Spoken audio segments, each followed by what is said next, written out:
Good evening, everybody, and welcome to another edition of the Guys Who Stare at Stats.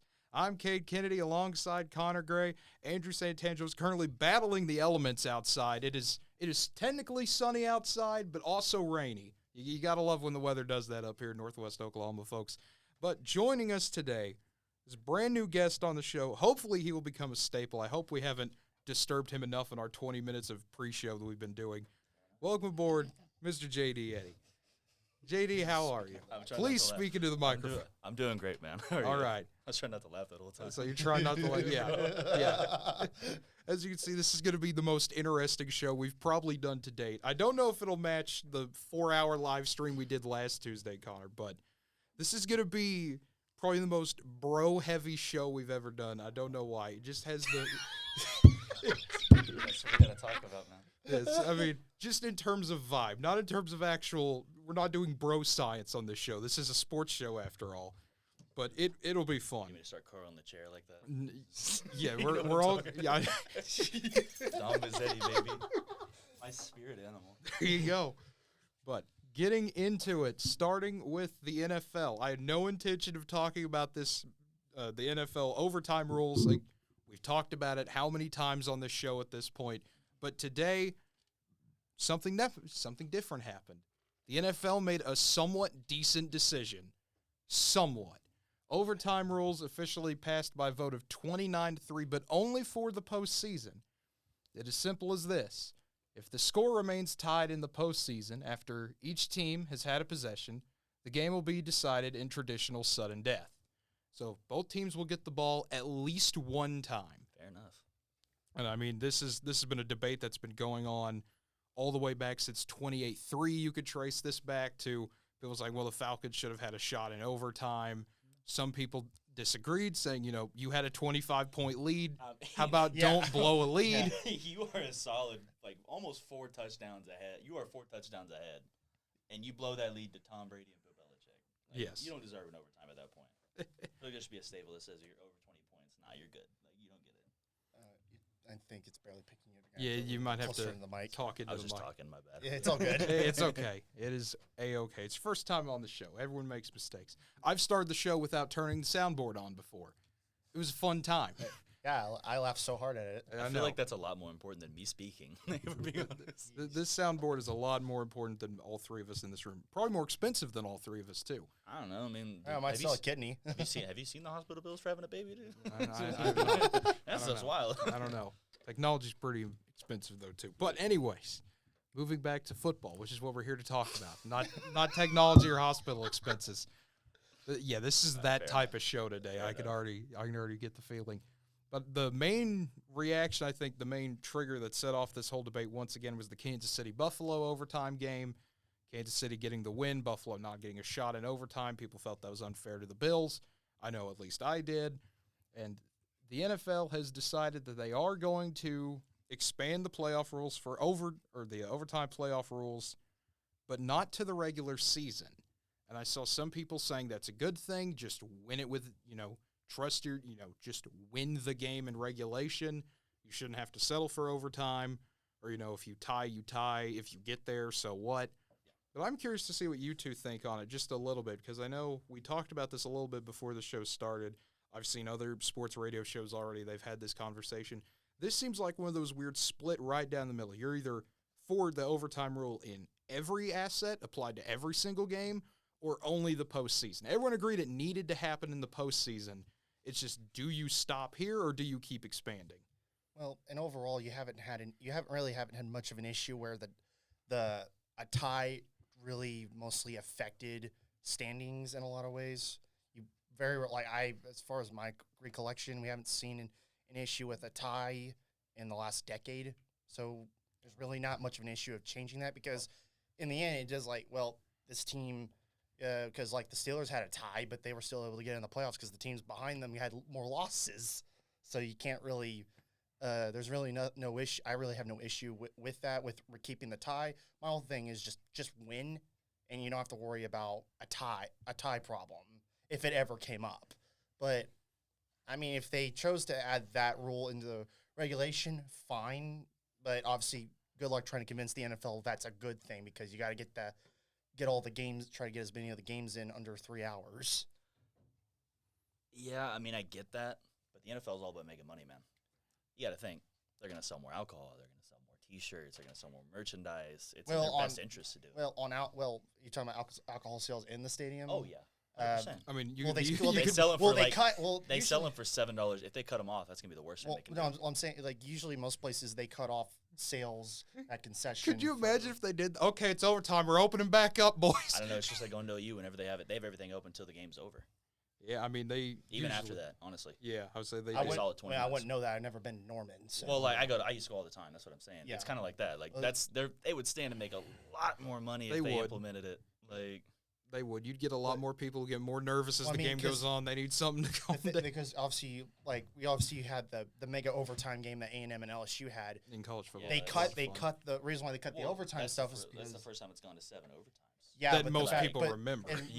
And also people didn't want the rule change, and yet they still changed it to where that way the game didn't run as long. Well, yeah. Now it's only you can still go that long. It's just going to be really really difficult because they made it to where it's now. I think it's 4, and then you go into sudden death. Or in college, I think it's they even still back and forth. Is it? It's alternating 2-point conversions as well. Yeah, after two that's true. Yeah. After 2 overtimes, you have to go 2-point conversions. Only one shot at the goal, which gave you the legendary Penn State Illinois 9 overtimes, 20-18. That was a fun game to watch for all the wrong reasons.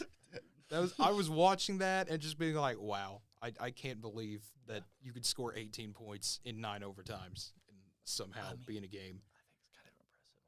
It is. That shows how good both defenses were. Yeah, I mean, and that also kind of is not good because then everyone knows your 2-point plays the rest of the year. You just had to run 7 of them. Everyone knows what you're going to run if you line up to go for 2.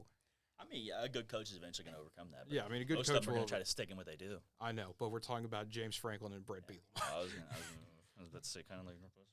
I just really hated how that one game all of a sudden had to change everything in regards to overtime. Like there was we had no issues with the rules before, and all of a sudden because it went to 7 overtimes, it's like we got to change it. It's that's the thing. Also, it was mainly because of TV stuff. That's why they did it. Because no one wants a 5-hour game, even though I want a 5-hour game. As long as I'm not at the stadium when it happens. The thing is, when is that likely really going to happen? It's like it's a 1 in a million, and that's what makes it so special, in my opinion. That's why I didn't think it was necessary for them to even change that rule, those rules, because it was like the likelihood of that ever going to that many overtimes again is very unlikely.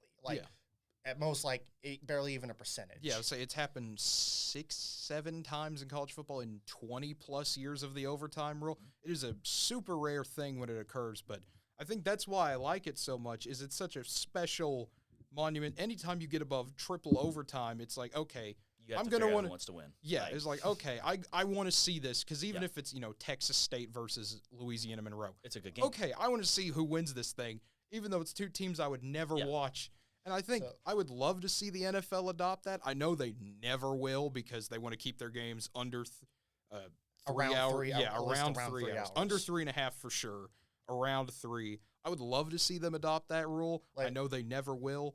Yeah, but overall for postseason, each team, let's just each give one time to have it and then go sudden death. What I would love to see also if they never do it is I want to see a field goal shootout. I want to see someone try to kick 60-yard field goals. Basically the Justin Tucker rule. You got the best kicker. You tell them that, they're going to laugh in your face. I know they will. I know they will. Just be like, but I don't know. The Ravens should vote for it. They have the best kicker. Pat McAfee's going to be all for it. I'll tell you that right now. Pat McAfee would enjoy it. Oh, yeah, he would.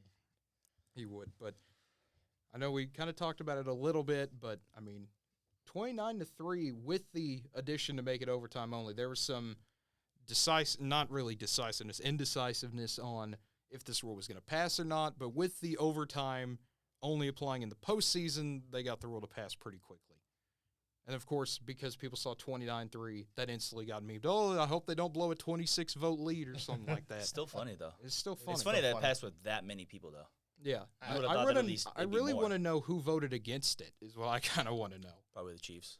I don't know. Maybe. Dude. As Chiefs were victims of it, I wouldn't think they'd actually vote against it. Bringing your whole season down to a coin toss is kind of... Yeah, it is dumb. Yeah. It really is. You knew the Chiefs were going to score. Yeah. The Chiefs have an amazing offense, obviously, but they got. Unless you're playing the Bengals, then you forget how to do that. Yeah, that fair too. enough. That's true. I wanted just to go in the corner and cry, Basically, all you saw. but I couldn't because I was at work. I was laughing. I was at work, so I Joe couldn't Burrow was cry. an Olympic level sprinter by the end of that season. It was impressive. Let me tell you, watching a team with half an offensive line fight their way to victory. Not even half. He had a quarter, dude. Like it was less than that. Hey, he had half on a good day. He only I swear, had one fifth. His right guard was the only one who ever consistently held his blocks. So he only had a fifth. I Yeah, can't remember so- the dude's name for the life of me. Yeah, so talking about that game with a lot of overtimes in the chat. That LSU Texas A&M game, we brought it up a moment ago.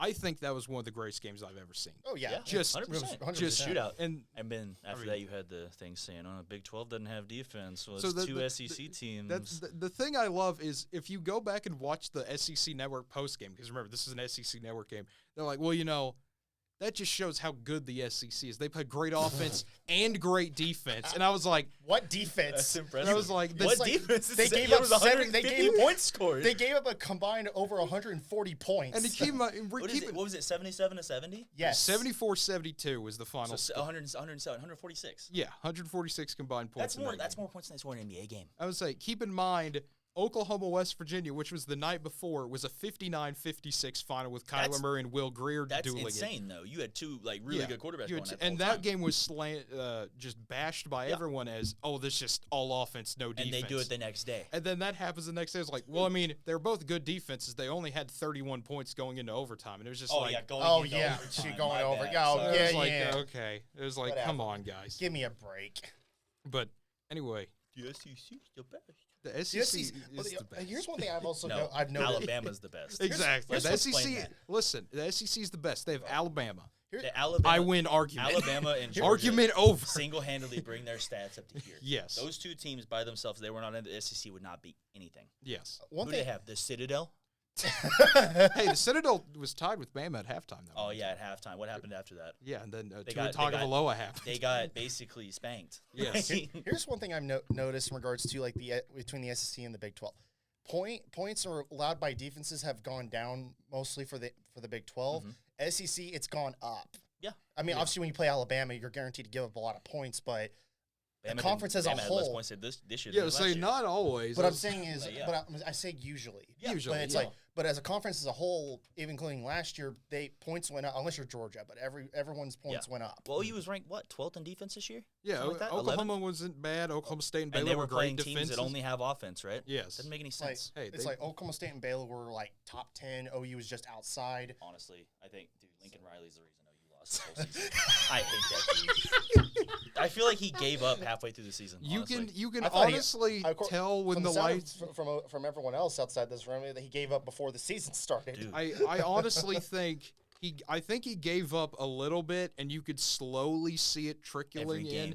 But I think when we had that bye week and it got to the Baylor game, that was the moment where we just stopped trying to do anything. Big game and Bob, baby. Yeah, he so came big back. game Bob. He came Bro, when back. Big Game Bob came, when Bob Stoops came back, it was the greatest. Everyone was happy. Every everyone was OU fan alive. it was like, you know what? This season Yeah. was bad, but at least we gave Bob his final proper Did you farewell. see the players? Yes. the whole game? Yeah, the entire game was Playing wonderful. like a different team. I know. Like- It was You're amazing. also playing Oregon, who was god awful. I don't even care. Listen, I don't care. no, It's no, thir- no, no, it no, was it's like- no, here's the 30-3, thing, no. and we didn't blow the lead. Whoever Connor. they It's like- were playing, bro, it would have here, been let- bad for him. let me- honestly. Let me say, it's like obviously played much better football against Oregon versus most. It's like Oregon was just already bad. They had no defense really at all. Their offense was bad, but it's like don't matter. You guys still played well. That's all I can. Well, really the say thing about it is that. watching OU play the way they did, coming first snap Oh yeah, from the oh, yeah. first snap. Yeah. I saw they were gonna be like, oh yeah, this is gonna be a good game, immediately. Yeah. Because they went off the bat, everyone was doing their assignment perfectly. No missed blocks, no missed tackles, nothing like that. Every single time, there was one missed assignment I think on defense I was total. I'm just like watching that guy. I'm like, I already knew before. I'm like, OU's gonna kill him. was OU insane. was much better. They were even if they insane. had Lincoln Riley with them, they would have killed him. Nah, I- it would have I been don't- less. I think it would have been less. I think it would have been what 28 to like 25. Honestly, I don't believe that. the reason why is because Lincoln Riley knew he was leaving. He knew he was leaving. He Yeah. told us a week before. He's like, "No, I'm not going nowhere, guys. He's not going to LSU. Not going to LSU." He said that, and we were all like, "Oh, he's not leaving." Yeah. No, that's not what he said. Yeah, that's not what he said. It's like he didn't lie, but he gave up, and then he stole recruits out of the transfer portal and wanted to be like, oh yeah, I didn't do that. And then Caleb Williams transfers to USC. Those are those guys, and they're like, he's going to US. It's like, well, just go there. It's like when a coach usually leaves like that, especially with the recruiting ability that Lincoln and his staff usually have. It's like they're going to steal players regardless. He's getting paid more than Saban. Yeah, I was like, he's getting paid like $10 million more than Saban is. Oh, good job, USC. You get to now go 10-2 every year. Dude, what if they don't have a winning season? If they go 5 and 7, I'm gonna laugh because it's USC. If they go 5 and 7. First of all, the entire state of Oklahoma is going to march over to the Coliseum and just be like, "Hello, all 30,000 of us. Yes. Like, what are we going to do?" Listen, we're gonna show up and just overtake. They're going to be more OU fans for the USC game, just there to boo Lincoln Riley. You're going to wait. Every OU fan in California is going to show up to these games. Yeah, like 100%. I really want, and there's 0.1 chance it happens this year, but I really want to see USC and OU meet. I really want to see them play in the first round. I think Lincoln was scared to go to the SEC. I think he was. I think more likely what probably might happen is that you guys will probably meet up in a bowl game that's not a playoff game. It's going to be so much fun, though. I really think Texas is going to suck. Oh, Texas couldn't even win they couldn't even beat Kansas this year. But they have Quinn Ewers. They have the savior. You see what I'm saying? I don't know who he is. Yeah, they have a new 5-star quarterback. 5-star quarterback out of Ohio State that was a backup. He's not a backup. He swindled a car dealership for $1 million in NIL money, transferred. They saw the Joe Burrow effect, and they were like, "Yeah, I wonder if we can get one like that." Yeah. Oh no, you're in Texas. I'd rather have the Joe Burrow effect than the Joe Milton effect. The thing That's is, there's no I think we all can agree in this room with how Texas is and how. Usually, they're always have a top recruiting class, at least in top 10. They suck. But it's like they can't develop their talent. That's the problem. That's they don't thing care. I'm saying. It's like there's no excuse for why they're not good, but yet they're terrible. Well, I learned a long time ago, if you're lazy but you're super talented, you're gonna make it to about your junior year of high school, and then everyone's gonna catch up to you. Yep. Immediately, you're gonna get caught up immediately. It's not fun because that's when you got to start working harder. You got to play more sports to actually diversify your skills.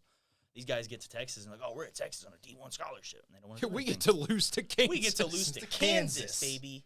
Yes. And at home. I'm glad we all said that at the same time. I'm glad it's 2 Texas teams, including the Cowboys, that suck now. Yep. Hey, you can throw the Texans in as well. That's 3. Nah, we're good. I'll keep the Texans out. Okay, we'll keep the J.J. Texans. Watt was on there for a while. I'll keep it out of there. Okay, we'll keep it. I'll respect J.J.'s old team. Alrighty. That sounds like a plan. But moving on from the NFL a little bit, we'll get back to it with draft news, but I want to get over to March Madness. Sweet 16 and Elite 8 over the weekend. It was a blast watching some of these games, not a whole lot. Let's get started. Sweet 16, looking at the West. I was trying to find where the West was, and then I realized it's just right in here. It says it. Yeah, it does say it. It's really, right, it even says there, really Cade. tiny. It's right there, Cade. Cade. Listen. I can't see well sometimes. I have glasses. I still can't see well. I mean, me neither, but I can still see the Midwest. Yeah. Okay. I'm in the same boat as you, Cade. Yeah, I know. But Duke taking on Texas Tech. We're going to start bottom to top this time because I want to. That's the only reason why. Duke getting a 78-73 win over Texas Tech. It was the better game, so we'll talk about it first. Yeah.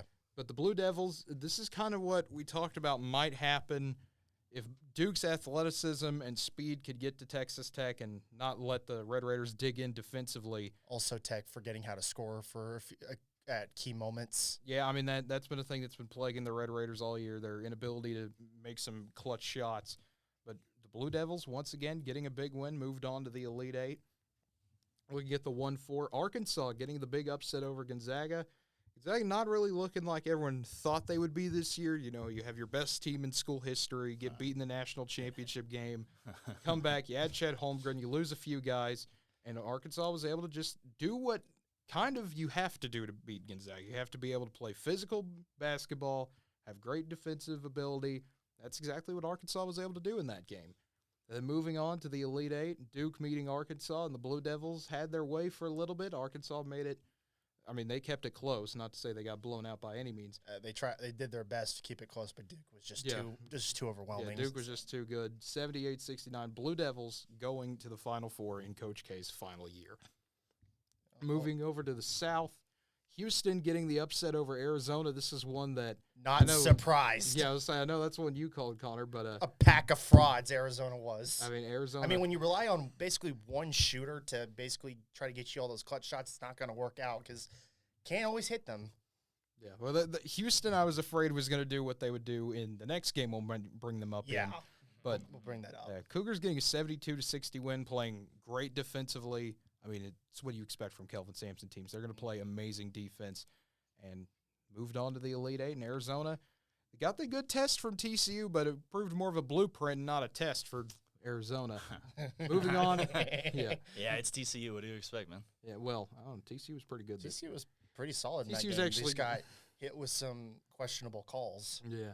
Villanova getting a 63-55 win over Michigan. Wildcats just continuing to play well. I mean, not really talked about a whole lot this year, which is a little bit odd for a Jay Wright team. You don't see that a whole lot, but Yeah. Wildcats getting over one of the underdog stories of the Big Ten just this entire year. No one knew how good Michigan would be. They, just up and down, up and down, up and down. Preseason number 6, fall out of the rankings, make it somehow into the NCAA tournament. No one believed they should be there, so they go on a run. But their run ends at the hands of Nova. I mean, it's like Villanova, I knew they were going to be I knew this is where Michigan's road was going to end if they got out of the second round. It was just like, but unless they got Ohio State, in which case the Rust Belt would have burned. Okay. But Nova was just overwhelmed. Pretty much just had them offensively. There was nothing Michigan could really do to stop them for the most part. And then Villanova, Houston in the Elite Eight. It was a much lower scoring game. This is one of the ugliest games I've seen. It was Houston pretty going ugly. 1 for 20 from 3. They shot 5% from 3. Oh, I know. I was watching it. I know. I mean, it was awesome. This is the same comment I know Connor and I. We talked about with Ohio State and Loyola Chicago, and that this game was fun for all the wrong reasons. Just, okay, is he going to make a shot? Oh, he missed. Is he going to make a shot? Oh, he missed again. Come on, Houston, you're right there. If you shoot even your normal decent percentage, you have a shot. If you could have made 2 of them, they would have tied the game up. Yes. If you make 2, you're in a good spot. But nope, could not happen. Villanova. Is that worse than a 28-3 lead?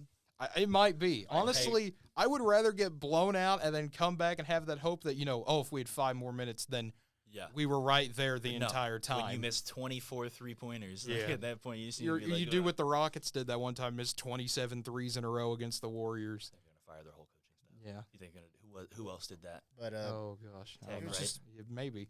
It's like Nova didn't shoot their best at all, and obviously Houston doing. Yeah, it's like Houston played insane defense and still lost because they couldn't shoot. Yeah, it's like Houston was really good defensively. The only reason I know of Villanova was the game. I think it was 4 or 5 years ago, whenever they played the Natty against Gonzaga. I think, right? Or are you thinking of the Jenkins buzzer beater? Or? Yeah. Oh, that was against North Carolina. Was it not? It's the one before that then. Okay. No, it would have been 2015. Okay, then they wouldn't have been in the. They would have been. Yeah, I know it was Villanova and Gonzaga. They might have played in the Final Four or something. That might have been a Final Four, but they played. The only other Natty game that Villanova's played was 2018. Let me check real quick. All right. Well, you do that. We'll let you. Yeah. Let me check. I just need to make sure that I'm not losing my mind right now. Okay. Well, we'll let you fact check over there in peace. But speaking of checks, North Carolina delivering a reality check to UCLA. Tar Heels getting a 73-66 win over the Bruins. What can you say about this North Carolina team at this point that we have? They already said, okay, what's 2016? Okay. That's what I'm thinking of. Okay, there you go. Go ahead. Hey, you're only off by a year. That's better than some of our projections. That's true. I was off by a year. But, North, it's like this was like a back and forth affair. Like, it seemed like UCLA was going to pull away from this, but North Carolina kept edging their way back in that second half, and it eventually just took over for a little bit near the end. Yeah, I mean, North Carolina, to make a run like they had, everything has had to go right for them. And for them, I mean, Caleb Love's playing well, Brady Mank's playing well, Leaky Black's playing great, Baycott's great defensively for them. It just really helps when the team that, for the most part, it seemed like they always seem to struggle with shooting a lot of the time. I mean, like, they put up a bunch of shots, but not a lot of them would go in. They're shooting a lot better. They are. As the tournaments progress, they've gotten better as an offense. Like, their defense is pretty solid, but their offense is really coming to its own. I mean, it has been amazing to see this North Carolina team just persevere through everything that they've had this year, just in terms of shooting problems and things like that. just catching fire at the right time. And speaking of catching fire, the little underdog that everyone loved, St. Peter's taking on Purdue. You guys are praising Carolina. Meanwhile, I want to fight every one of them. They do the best thing they do. I don't understand it, man. St. Peter's is amazing. St. Peter's is amazing. Yeah, they are. mean, They're good. First of all, but then Peacocks. Fair Power enough. of the Peacock. They get a 67-64 win over Purdue. it was National Peacock Day. It was National Bro, Peacock Day all when I they could played. imagine was the what is it? I can't remember. It's Mark Wahlberg and the other guys. Oh. I'm a peacock coach.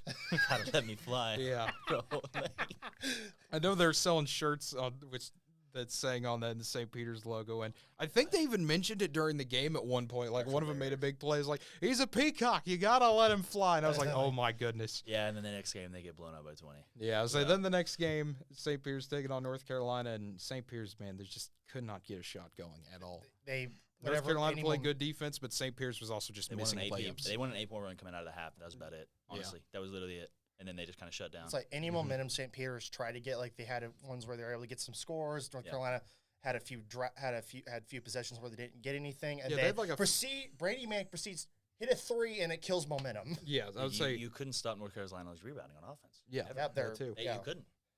Yeah, I mean, you There's just There's absolutely nothing you couldn't. could do. Like, Nope. genuinely. Yeah, I mean, and that was the thing. Is just this is the same problem that St. Peter's had with Kentucky, where if they met a big that could just dominate a game like Oscar Sheboy, Yeah.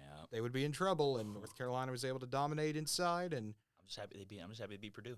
yeah, I would I say, wish it would have been Oral Roberts that did it last year. yeah, I would say it was yeah, the it's fine. first time a 15 seed ever made it to the Elite Eight, and that is, Oral Roberts was going to make it in and then missed a buzzer beater to win the game. I know. I know. It's we tie it all- up. Tie it up. My bad. I remember watching that against Arkansas. That was I think it was surprisingly a lot of people in the state of Oklahoma were actually go all Roberts. We go! were. I didn't even know. Yeah. I knew it was. I didn't even know we were in it until like last second. Like literally. yeah, it was I one of wasn't those paying like attention. it was one of those like, oh, Oral Roberts I is said there. Oral Roberts, and I thought about it for a second. Me and Wilson looked at each other. I was like, "That's an Oklahoma team.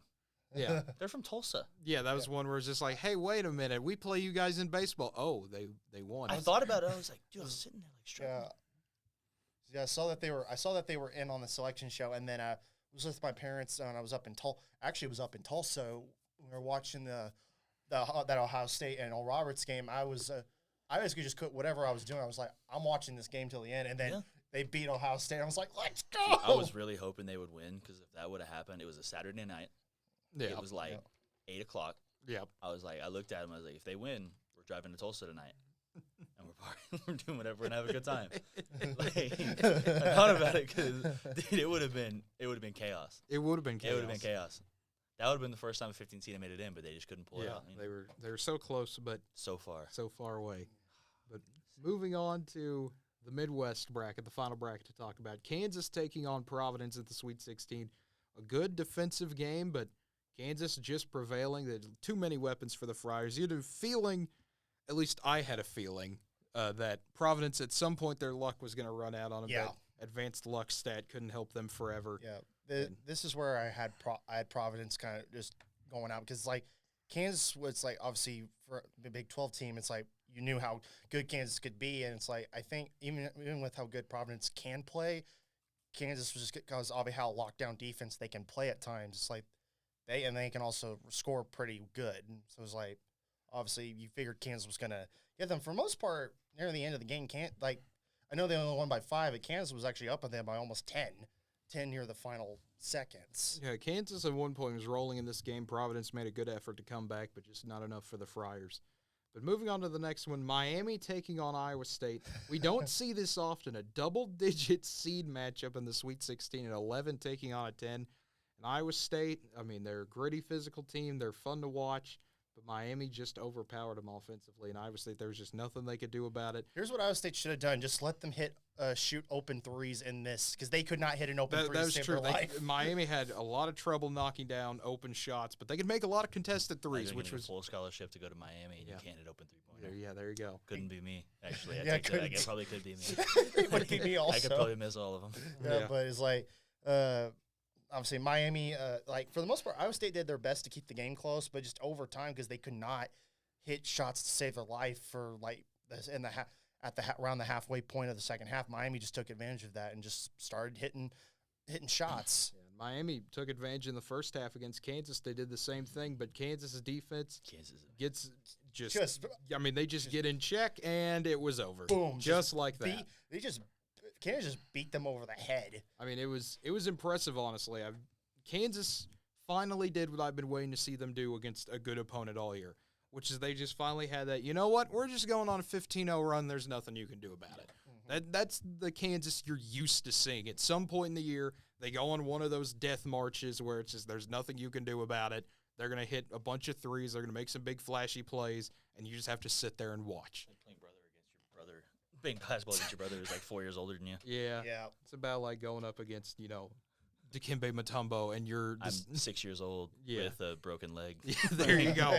Yeah, have fun trying to shoot at all. Oh, my gosh. So that brings up the Final Four in New Orleans. April 2nd. It's going to be so fun. Duke, North Carolina. The first time we have ever gotten this matchup in the postseason. Coach K's final Duke-Carolina game for real this time. North Carolina beat Duke and finished off Coach K's final game at Cameron Indoor. Can North Carolina do it again is going to be the main storyline of that game. Dude, I think they will. Right. I don't think they care that You're Coach K's spoiling getting to our prediction section. Well, it's like the thing is with North Carolina is that they have to keep up that offensive momentum that they seem to be having through almost majority of their games that they've had so far in the tournament. Because obviously you beat up your first round.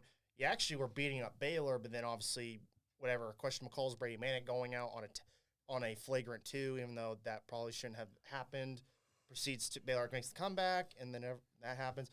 Then a back and forth affair with UCLA, and then you pretty much beat up St. Peter's. Mm-hmm. So the idea is that, and overall it feels like Duke, besides obviously the not counting their first round opponent, I feel like they've played tougher opponents overall, but that can be debated in regards to Baylor was injured because they're missing their best player when they played, and UCLA, solid team, but I didn't think they were that great overall, but it was one heck of a game. I thought it was one of the better games of the Sweet 16, and then obviously you beat up St. Peter's. It was like you kind of expected eventually St. Peter's run would go out, but you didn't think St. Peter's would get beat up like they did.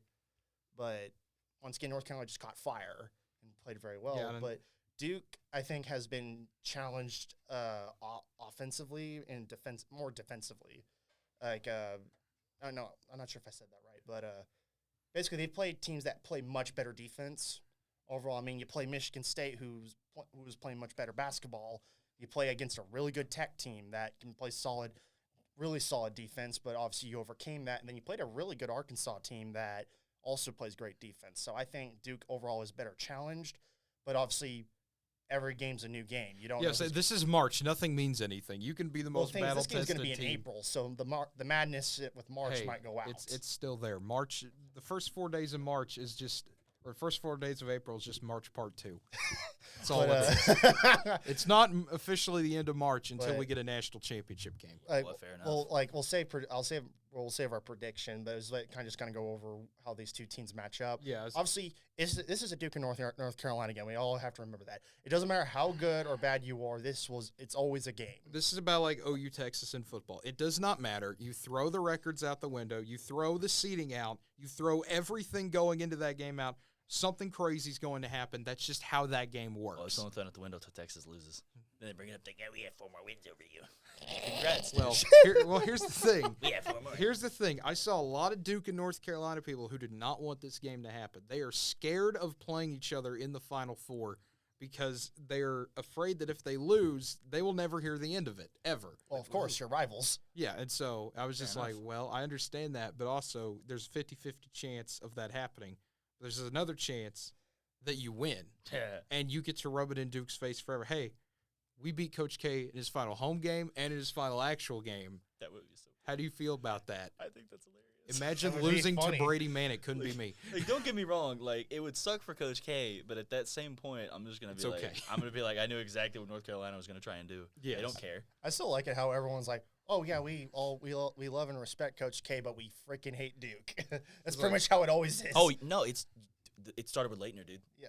Oh, yeah, no doubt about that. 100%. Oh, yeah, no doubt about that. They kept putting it back. They literally showed Leitner, I think, 30 times over the course of that game. These clips from, whenever they played in, He's 91 or something like. Should have been when he hit the buzzer beater to win the game. Yeah. Oh yeah, Kentucky against Kentucky. Yeah, against Kentucky. Well, it's the most it's one of the most iconic shots in all of NCAA because he was history. the biggest like crap talker in the world at the time. But it Besides was also, like Larry he Bird. was just also really good in college, but in NBA. When he got the wasn't NBA, that he was great. terrible. He couldn't find a team. Yeah. to He fit him. actually he had like a couple of good seasons, but overall Yeah. he did not play with. Mainly because His first season with the Timberwolves was all right, but I mean, yeah, but other than overall that, the team he was with just wasn't that good. He was also on the Dream Team. I can't believe. Oh, he yeah. was the only college player. Yeah, 'cause because they didn't had to take- have a college player, and they chose Leitner over Shaq. They should have chose Shaq. Actually, I take that back. Shaq in college wasn't as good as he was at the NBA. Oh no, he wasn't yeah. a, He wasn't He as was- marketable either. He because was it was bullied. He was bullied by Leitner in college. yeah, And whenever he played LSU, dude, it was Yeah. bad. yeah, I swear, Leitner put up 30 on him every time. yeah. Yep. That's what would happen. But Duke, North Carolina, it'll be a fun game. I mean, these games are always fun, regardless of if you like the teams or not. It's always great basketball or ugly basketball that becomes great basketball. It's gonna be so much fun. It's Oh, gonna be it's gonna be must see TV for sure. But Definitely. the other game will as well. Villanova and Kansas. These two are a bit, I would say, a contrast of styles. Kansas is a better offensive team, but I think Villanova is a better defensive team. Not to say either one's bad on the other end. I think this will be just such an intriguing matchup to me because Villanova's been here. There's a meme I noticed of even year Villanova. 2016, they win the national title. 2018, they win the national title. 2020, COVID happens. 2022, Baylor. here they are again. Here they are again, folks. Every time they have an even year, they get to the Final Four and win a national title. I want Kansas to win. Honestly, I don't care about. I mean, they suck at football, but It's okay. It's we're good. okay. They beat Texas. Never mind. They We're beat good. Texas, Let's so go back it's to okay. that. Just kidding. No, We But can no. do a 4-hour Like, show just for- breaking down Kansas, Texas. Like for basketball, everyone in the naturally everyone in the Big 12 hates Kansas because obviously they're the top dog Yeah. in the conference. But it's like with this one, it's like You gotta cheer. You gotta cheer 'em on. I'm not really. It's like for Like- me, I'm not really sure because I'm really not big on Kansas at all. Yeah. But Here's- like just from a fan's perspective, I Well, like don't whenever like, OSU was playing Baylor, I hate Baylor. I was cheering for OSU. yeah, Like, I understand that. so you got to cheer for the team that's in your conference if you're not in there. Like, unless it's Texas, then we can just. It's Texas, yeah. So we don't. Yeah, Texas is right there. Where they lose? Oh, surprising. Yeah. They won and then lost. Oh, dang it! 1-1. Oh no. Yeah, oh no. Yeah, No 'cause they losers beat bracket for you. Virginia Tech. Yeah. The one thing I guess we can break down like rooting guide as well, because the way I see it, especially with Villanova and Kansas, is I'm not the biggest Kansas fan. Being in the Big 12, obviously that's going to happen. But would I rather see Kansas win or Villanova win their third title in 7 years, or be in the championship game for the third I'd go with time? Villanova, honestly, because I think they deserve it, man. See, I Like, am sick of them being here, I so I'd know. rather see Kansas win like because Bama, they haven't isn't it? won in. Yeah, it's kind of the Bama syndrome. Where Well- it's like, okay, this or Patriots syndrome with Tom Brady, where it's okay, this team's Yeah. won too much. Let's see someone new, even if they're a more traditional power. Well, Correlate. if you look at all four of these teams, they've won a lot. Like, Oh, yeah. versus Yeah, each- these are three So- blue bloods and Villanova, who's a new blood. well, Well, Villanova started. just Villanova's always been a solid. They've always been basketball good, team, but and they've been here several times. yeah, but this is kind of their resurgence, I guess you could say, of their program, especially since Yeah. 2016. It's Yeah, So- since 2016, yeah, you could say since '85. From 2016 on, it's been they've revived their program, even though they've always been a really solid team. There's always like before. some sort of like catalyst that always starts like a winning like program. Honestly, Yes. Like for Brady, it was the Tuck rule Yes, because There- against the Raiders in 2002. yeah, there's always one moment you can pinpoint that is the beginning For of their Villanova, run. it's nailing a freaking like last second shot after you just got a last second shot Right. nailing you. Yeah, But obviously, for both these teams, like you said, Villanova more offense, and Kansas actually really great on defense, and also can play some good offense. So, I think if you take into that account, Kansas actually has a better matchup. I think than it Villanova. favors Kansas because I think they are. I mean, they're one of the few teams that's not just they have good bigs and maybe a good guard. They have both. Yeah. Yeah. And they have good wings. They're not afraid to. Here's the entire And they arsenal. also don't care. have, and they also They have don't some care. good guys that can come off the bench. Yeah, they do. Well, as Nova, you don't know what Nova team you're really going to get. Are you going to get a team that will just hit everything, or a team that will struggle for a bit and then try to do something? Yeah, are you going to get defensive Nova or offensive Nova? You're going to get one of the two. You don't know which one you're getting until the game And starts. I think either way, I think it still favors Kansas. I think so too. But Duke, North Carolina, this is going to be fun because outside of the state, I think most people are rooting for both of them to lose somehow. I would say that's a fair assessment. That's a fair assessment. But if you had to pick one of the two to win, who would you pick? Who would you want to see win? You know, it's Coach K's last year. I want to see him win. He's a legendary coach. He used to coach the dream. He used to coach the NBA teams whenever the Olympics. He did all that. He's a good coach, man. He knows what he's doing. He is. I mean, there's no denying he's one of the best coaches in college basketball. Period. Yeah, 100%. He will always be remembered as one of the guys. I mean, I don't know a whole lot about basketball, but I do know who Coach K is. So there you go. You know, it's fine.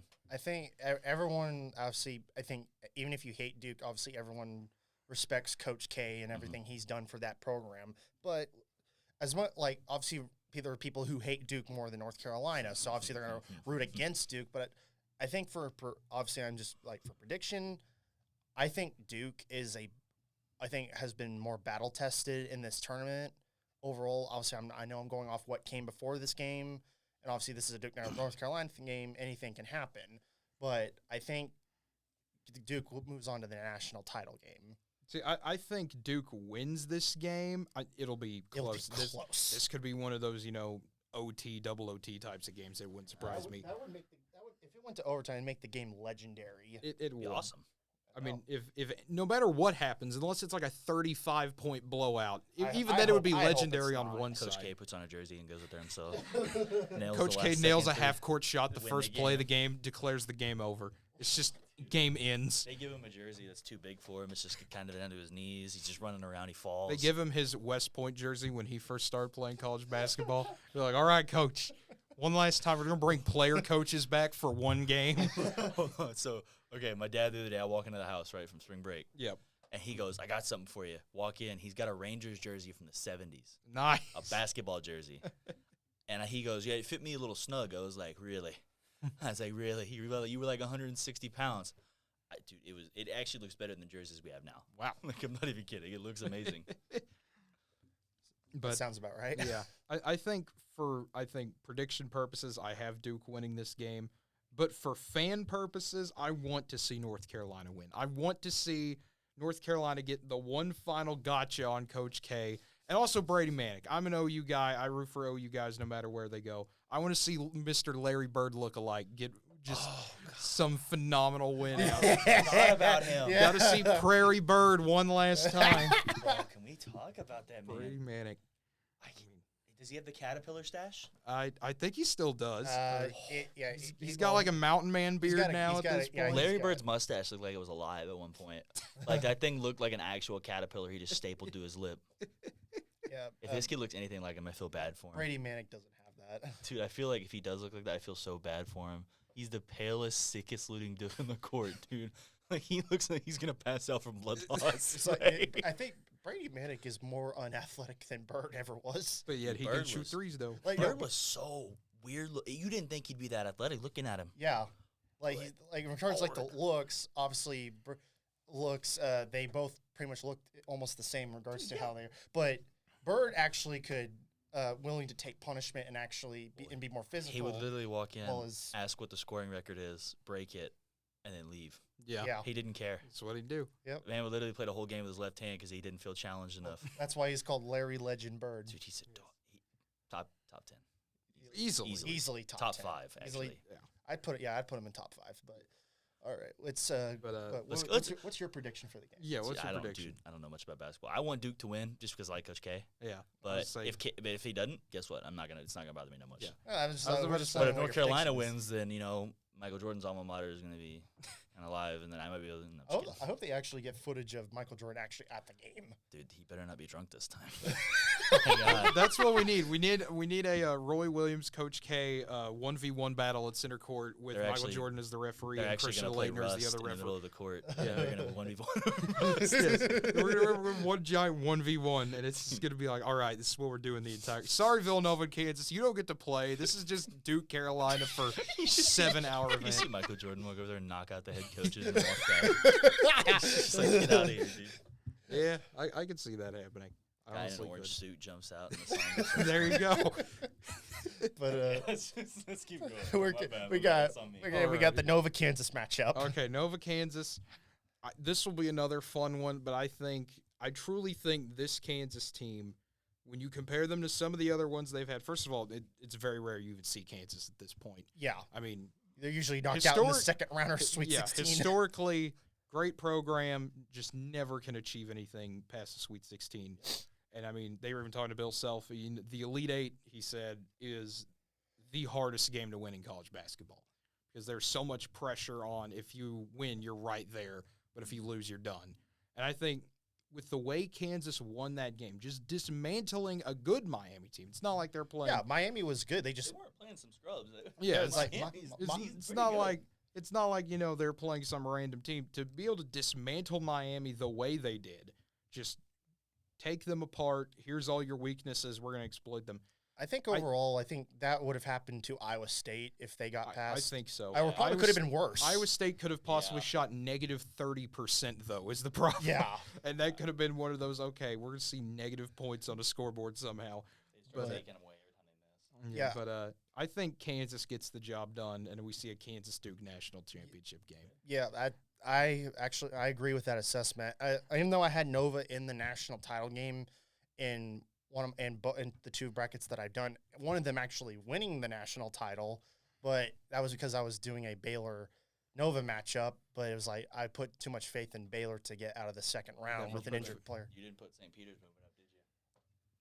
None of my brackets I had them get me out of the first round. Exactly. Listen, it's like St. Peter's we all had St. Peter's winning in our hearts, and that's what matters. Dude, they when they moved up, I swear I could see everybody who made a bet on a bracket die and died. My dad made a bracket, and he didn't put a lot of money on it, obviously, but he made a bracket, and he goes, "Yeah, St. Peter's going out first round." I call him the day after the game. I said, "So where's my money, Dad?" It's like, where's it at? He owed me $100. There you go. Good, $100 to win. There you go. But he owed me some money, man. There I'll tell you you go. what. it's like obviously Kansas picking them because I think they're just on both sides of the ball. They're just that much better than Villanova. I mean, I think offensively, I think you could say Nova's probably a little tiny bit better, but I would just you could make that argument. Though I think Kansas is just better offensively, and they will shut Nova down defensively. Yeah, I think it'll be just such a fun time. And I know I will be back Monday to predict national championship game with Andrew when we get there. But since you will not be with us, I'll probably just text you my prediction. you probably just text me on that one, and we'll get that on the air. But it will be just so fun. I mean, 5:09, which I will never understand the 09s. Like, just start the game at 5. Actually, I will say depending on what time I actually have to go into work, I might actually pop in for about an hour and then leave. Well, I don't know when we'll even be doing the show Monday, but If it's like at 5:30, I might show up and then leave. yeah, I don't know. Well, Andrew and I will talk about that.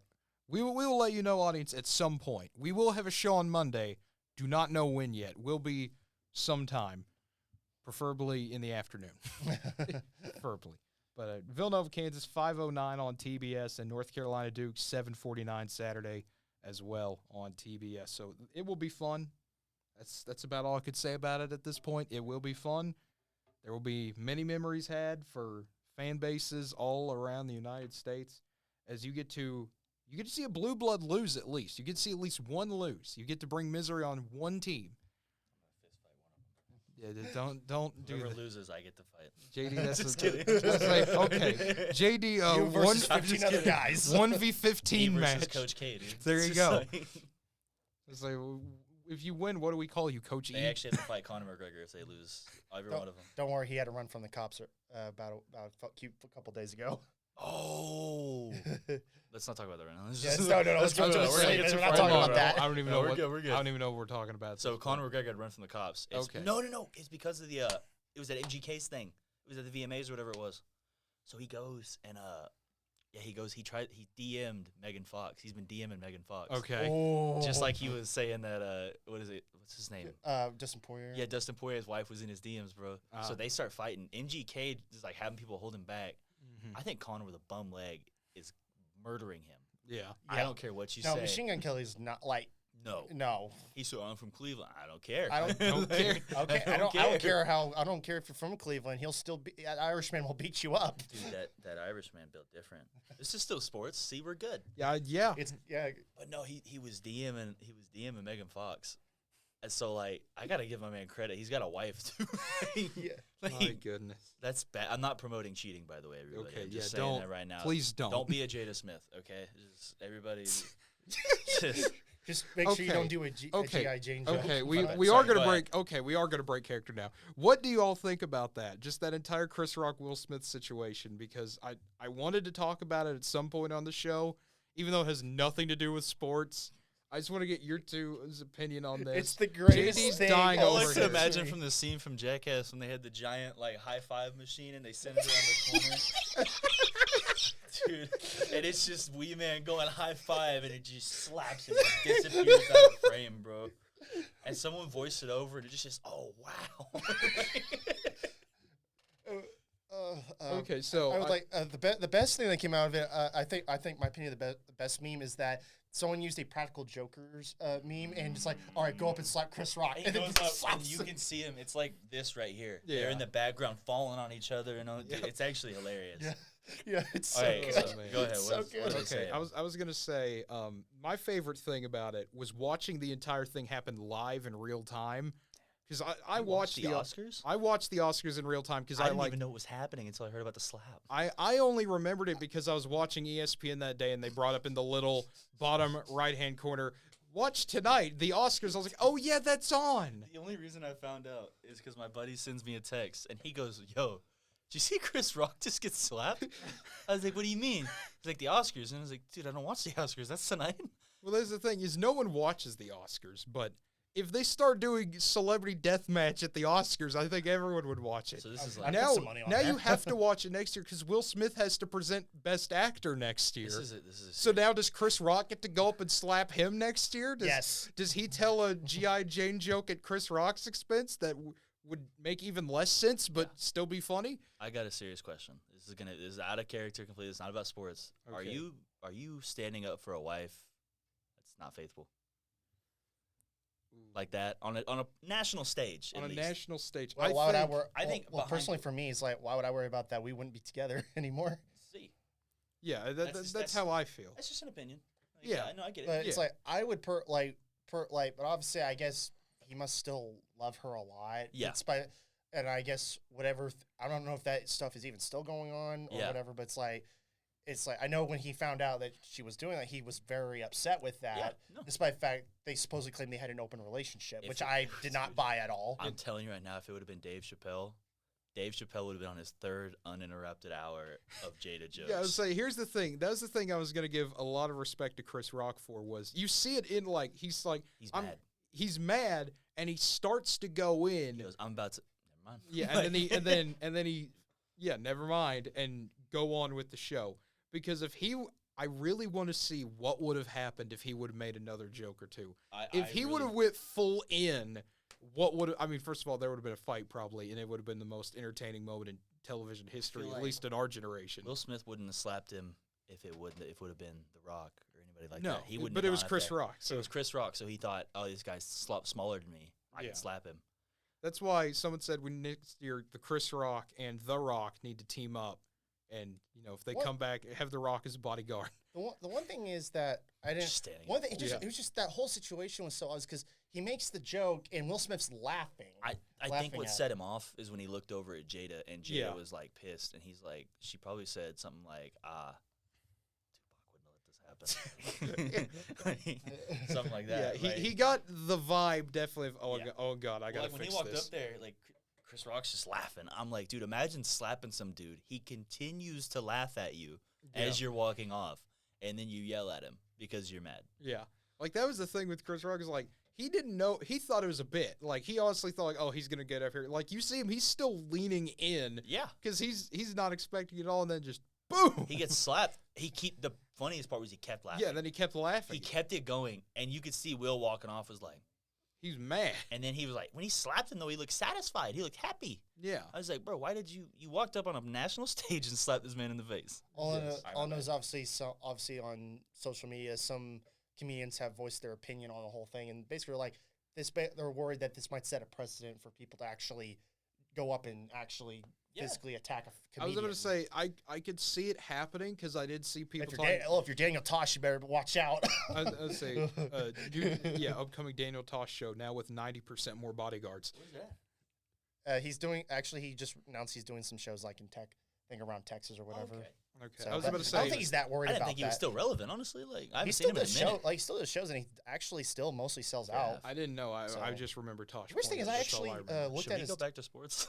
We can keep going on this. But as I long also, as Fair enough. the thing is, I also looked at Daniel Tosh's Twitter. He has like 24 million followers, but he only tweeted like 21 things. He doesn't care. Yeah, I know he doesn't care. Daniel Tosh's whole thing was. But he has I'm like. gonna say this since that's what it's called.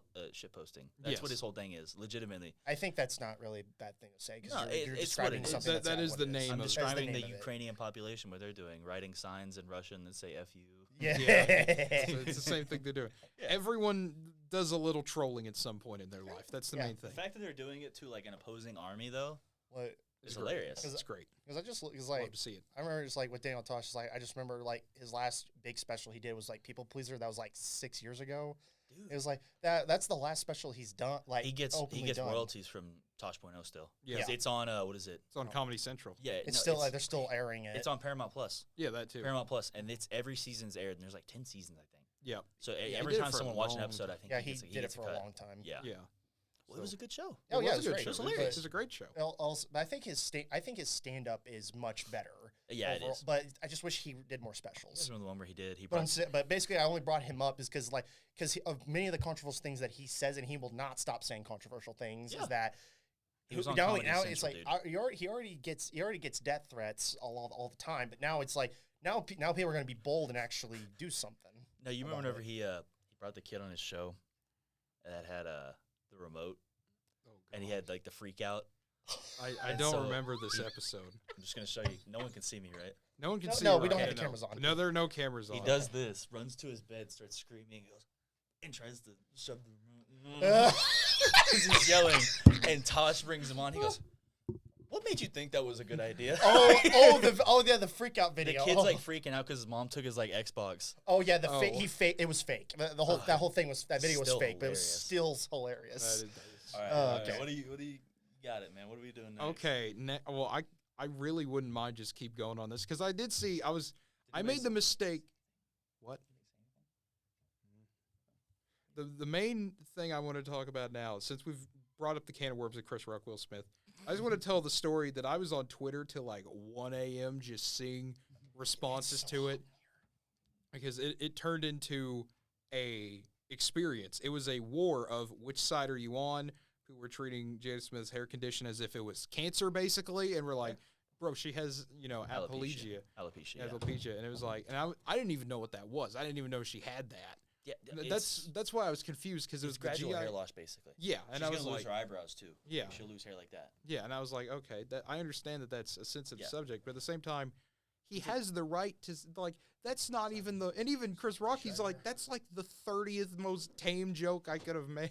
Like he could have made a lot worse. I don't think Chris Rock knew. I don't No, know I if don't he think did he or really not. Because I get that you don't want to make fun of somebody's condition. Yeah, I get don't think that. he knew at all. I don't think he did either. He doesn't ever really take it too far normally. He Yeah. doesn't. Dave Chappelle does. Dave Chappelle Well, would Dave have been Chappelle an will entire go- different. Dave Chappelle will just go as further as he can. Dave go. would have fought Will on stage. Yeah. I did see 100%. someone saying, like, when Ricky Gervais hosted the Golden Globes, I think it was like, wait, does Gervais went harder on. He literally said, "Don't use this to push your agenda." Yeah, and like that. I was He's about like, to say- "Shut up and go sit down." that's what I Like- saw someone saying is like, wait, does this mean retroactively Tom Hanks can go back and fight Ricky Gervais now? Well, it's like Don't know how that would go. Not it's saying who would like, win that, but like Gervais went harder at the Golden Globes than anything that Chris Rock did at the Yeah. Oscars. yeah.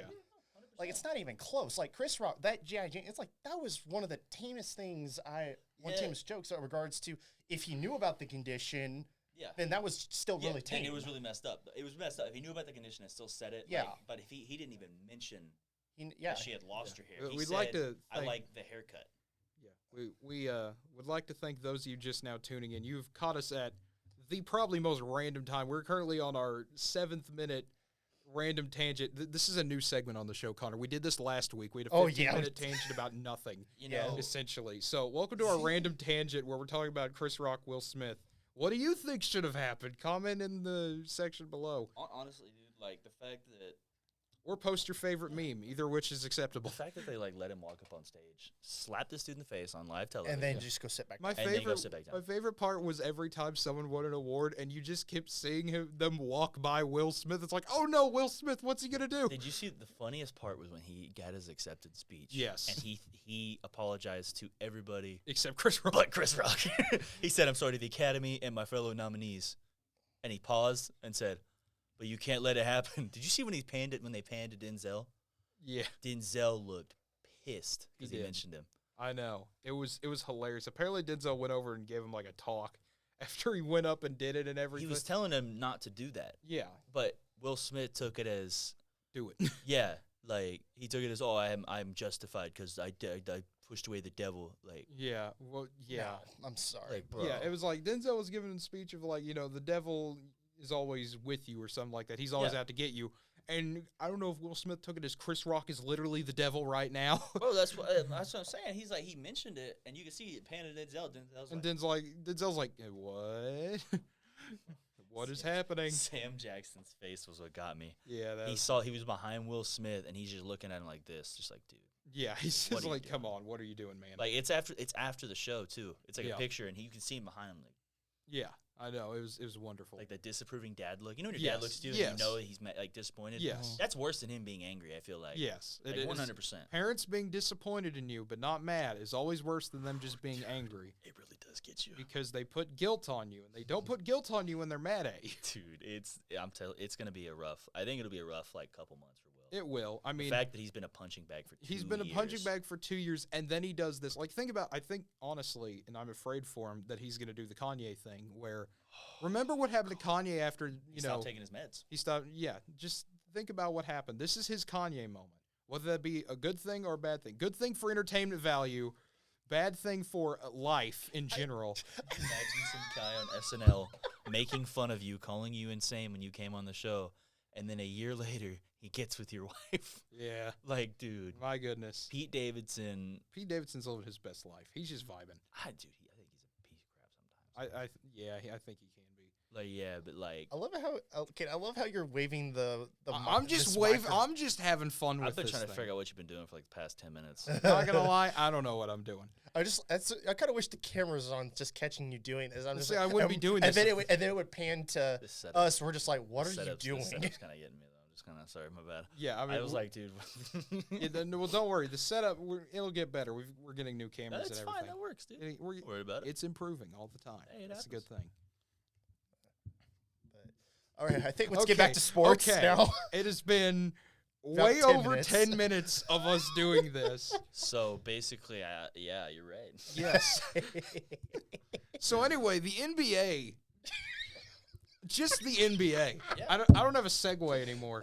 I have lost my ability to do segues. I mean, usually I could think of one. Some b-ball outside the school. There you go. There you go. He slapped Chris Rock and his mom got scared, and that's why he's going to a house in Bel Air. All right, I'm done. All Okay. right, just do this, man. Okay. Oh, God. Okay. So, back in the Hey, character. this is good. The longer we go, the better it gets sometimes. Enough. But starting in the Eastern Conference, going through the standings, Miami slowly going through a rocky period. They got a win last night, I believe. But the Heat, with a 48-28 record, currently first in the East. But Philadelphia, Milwaukee, and Boston all just a game behind them, and that 2 through 4 battle, and even really 1 through 4, is going to be something intriguing to watch. I would say is like, how many games do they have left? Like eight, Let's 8 or see. 10? Well, they're at 80 right now. They're Okay, 70. so They're we're- 70. We're They have 12 really games. close to the end. Okay. I mean, 12 games left. we is what it get looks done, like. I think, in like 2 weeks. We're done with the NBA Okay. regular 48 season. and 28, right? 48 Yeah. and 20, so like 76. Oh, wow. Miami's got 6 games left, but you look Okay. at some of these other teams, Philadelphia and 8. Milwaukee, they've got 8. They've got 8. Yeah. Yeah, Miami gets done a little bit faster. I thought that was a 0, so I was like, yeah, okay, don't my worry, bad. that happens sometimes. Obviously, 76ers, I think, obviously with the addition of Harden, I think, really haven't lost a step in regards to how they've been playing. Miami still playing pretty good. Milwaukee just being Milwaukee for the most part. I mean, I know they're the defending champions, but obviously, I don't know why. When you're defending champion, you think you'd always be at the top of your game. I mean, you're so used to like LeBron or like Golden State always being on top of their conferences, but doesn't matter if you're a defending champion or you've been there before. You're not guaranteed a top spot. That is true. Milwaukee going into last season was number 3? Something like They that. were, I think, 4. That's what I'm they saying. were 4. They're going to do the same thing. But it's like Milwaukee's still going to be up. I think that's just a team you don't want to run to in the playoffs. Them or the Sixers. I think postseason Giannis is better than postseason LeBron, honestly. Might be. And obviously, Time will tell. Celtics overall playing their best basketball than they've had almost all season. Yeah, the Celtics played some of their best ball. They did have a last night. They did not play Jason Tatum. They didn't play Jaylen Brown. They didn't play any of their stars. Still only lost to Toronto by 3. That just shows you how good Boston's been playing right now. And Chicago currently in the 5 spot, Toronto in the 6 as they battle it out there. Basically, pick your poison. Who do you want at this point? It still really blew my mind that Toronto won a championship. Yeah. Like, they got Kawhi, and all of a sudden, just everything came together. Yeah. It was insane. They just That was needed the that piece one they piece. needed. Yeah, 100%. And also, didn't they have DeRozan with them also? They did. DeRozan left. DeRozan was traded. Oh, okay. Yeah. With him. But they That had was- Kyle that was Lowry. the Okay. They had Pascal Siakam, who's still there. Well, they also had Ibaka. Ibaka There's was there. Ibaka. When Ibaka was at OKC, that was his best time. Yes. 100%, by far. And he still played some solid ball after Oh, he yeah. left. But obviously, obviously he was not the player he was in OKC, but No. he definitely was still a presence for that The team. only person that stayed up the only people that have stayed up since that team would have been Durant. Obviously, he's still doing good. Yeah. Where are the Nets at anyway? they're We'll in get to them. They actually were I think 2 days ago they were in 9th. Yeah, they're in a battle. They're right they're now. currently right in the 8th. I know that obviously stuff to do the playing game, but still. I'll say moving on to the play-in. Cleveland's the 7th spot. Young Cavs team. They're just continuing to play well. I mean, They vibing. They are vibing. They are what we call a big mood. That's what we call them. They're just kind of sitting there 5.5 games back out of first place, not really going anywhere. They could still easily get 5th or 6th. But Brooklyn at 8 has been the question the entire year. Kyrie Irving finally allowed to play at home. He finally got his first home game. I believe it was last night or 2 nights ago. And the Nets, I mean, this is the time for them to put it together now. They can be at full strength as they can be. Kyrie made the rule look kind of dumb though. When he walked in, he walked into the place as a fan. Yes. As a fan. Yeah, he should have ran onto the court as a fan. That's what I'm saying. They Shot a literally 3. they said you can't play as a Yes. player, but they said you can come in as a fan. And so as soon as that happened, they were like, maybe we should lift the restriction on him. Yep. Exactly. I think, and I obviously was just like, regardless of what your opinion of what the issues with the rules or what New York was doing with COVID and everything, you can Kyrie stuck to his guns the whole time. Yeah. He didn't change for anyone. So that's some props you can give him, whether you like that or not. I don't. He made the rule look kind of dumb though. He really did. He made that rule because you can't have the athletes on the floor only exposed to themselves and the coaches. Yeah. But then have 20,000 people sitting within arm's reach of each other with the no mask. The series that'll be interesting is if Brooklyn somehow played Toronto. If Toronto made enough of a run and Brooklyn got wherever, and if those two matched up, that would be interesting because Toronto, I believe, is now the only place in the league Kyrie cannot play in. Because I don't even know if they'll let him in the country without his vaccine. No. You can go to Mexico, but you can't go to Canada. Yeah, so they would not let him in. But Canada's one of the few remaining that still have COVID restrictions. So it's right now it's Scotland, most of the British Isles, Canada, obviously. Yeah. Some of Europe, France. Now France is gone actually. They France lifted it. They lifted theirs. Spain, they still have theirs, I think. But that's about it, really. Yeah, that's really of Western countries. Yeah, that's pretty much it. Yeah, Then Charlotte currently in the 9 spot. Hornets battling it out there with the Nets. LaMelo Ball's been playing really well in this Hornets team. They've been fun to watch. They won 7 of their last 10. Atlanta currently only half a game behind Charlotte. Trae Young and company starting to pick the pace up a little bit. They've won a few. They're trying to make a push. And I mean, overall, I think it was. I really don't understand what all happened with Atlanta. Why were they dealing with injuries? They had injuries early and still trying to kind of. Okay. You had some pieces coming back and trying to gel it together, and that took a while. Then. But it's like if Atlanta can get healthy, they're a team that could probably sink their way into the playoffs. Yeah, so they would get Charlotte in the play-in, and then you would get either Cleveland or Brooklyn in that battle there. I think Brooklyn's going to win it out, honestly. You think they'll win the play-in? I think they'll win the play-in. They'll win. Got 8 games left? 6 Yeah, games? 8 games. Yeah, 8 games left. So Something I think like they that. can do it. Or 7 games, actually. 3 games behind? Yeah. Who's Cleveland got next? Let's find out who Cleveland. Actually, they're 3 games behind Cleveland. Yeah, that's what I'm saying. 3 games behind Cleveland. You look at Cleveland's upcoming schedule. It is, let's see here. They've got Dallas, Atlanta, at New York. They have 7 games left. Philadelphia, and then at Orlando, at Brooklyn, and then Milwaukee at home. I think they're going to lose to Dallas and Atlanta, honestly. Yeah, I mean, they very well could. Like, being a young team, you're going to play against Luka. You're going to play against all those guys. You're playing against Trae Young and his team. Yeah. I know we haven't gotten to the Western Conference yet, but it's still amazing after getting rid of Porzingis, they're somehow still vibing. Spencer Winwiddie. That's all I'll say. Stop it. That's all I need to say. Stop it. Spencer Winwiddie. Let it be known. Now that I said that, something bad's going to happen. Dallas moved up to 4th. Yes, they beat Utah. I got to watch that. It was what we call a good time. Where's the Thunder at? Oh, Thunder's eliminated. Oh, that's crazy. Where are they at?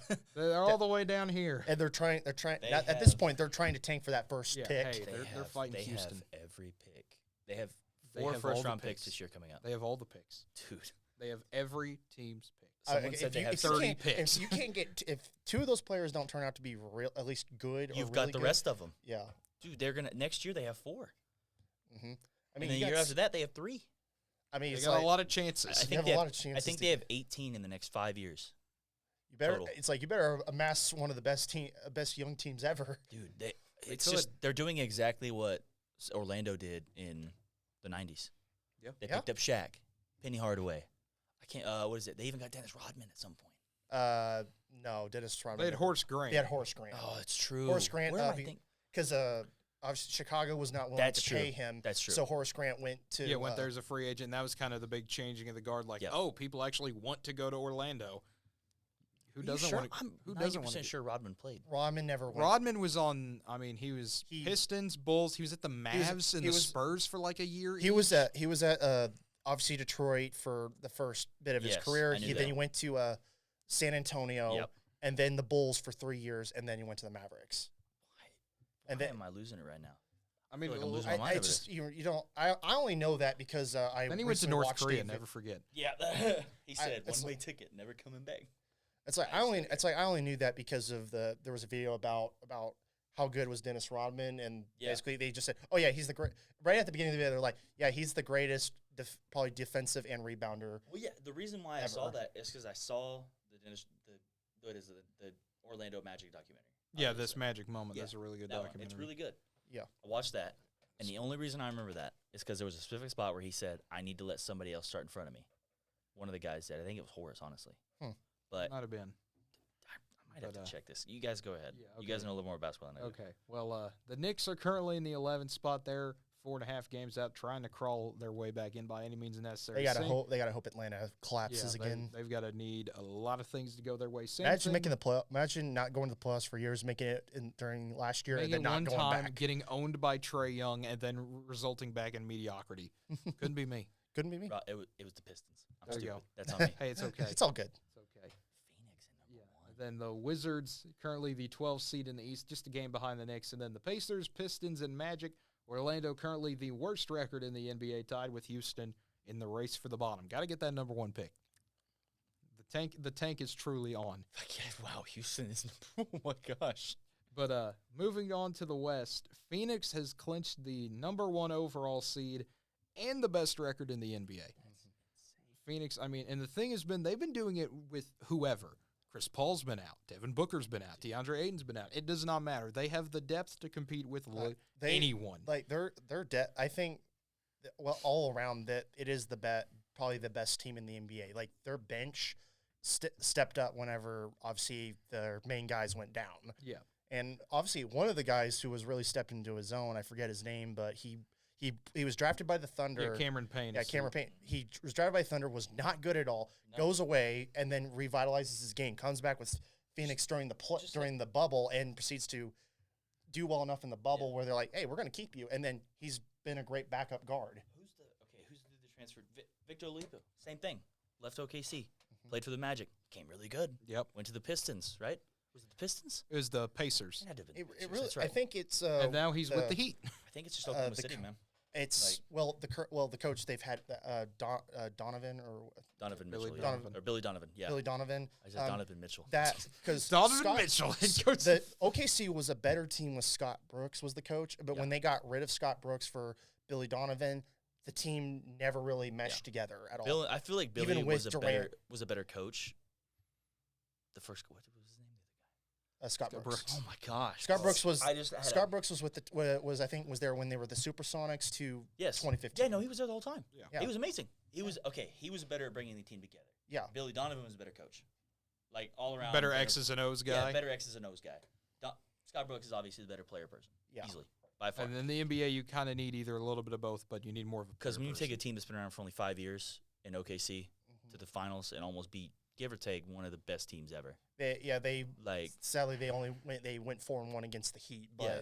they was still like to get where they're at was astonishing. Especially they were still had a lot of young players, though. I think many were kind of like we should have kept Harden instead of Ibaka. But I'm like, you needed a defensive you needed presence. Ibaka. As much as like Harden ended up becoming a better shooter. Yeah.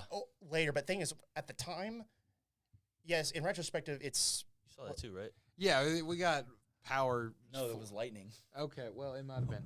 Yeah, there we go. Told you. there it is. There we go. There's the Not phone. losing it.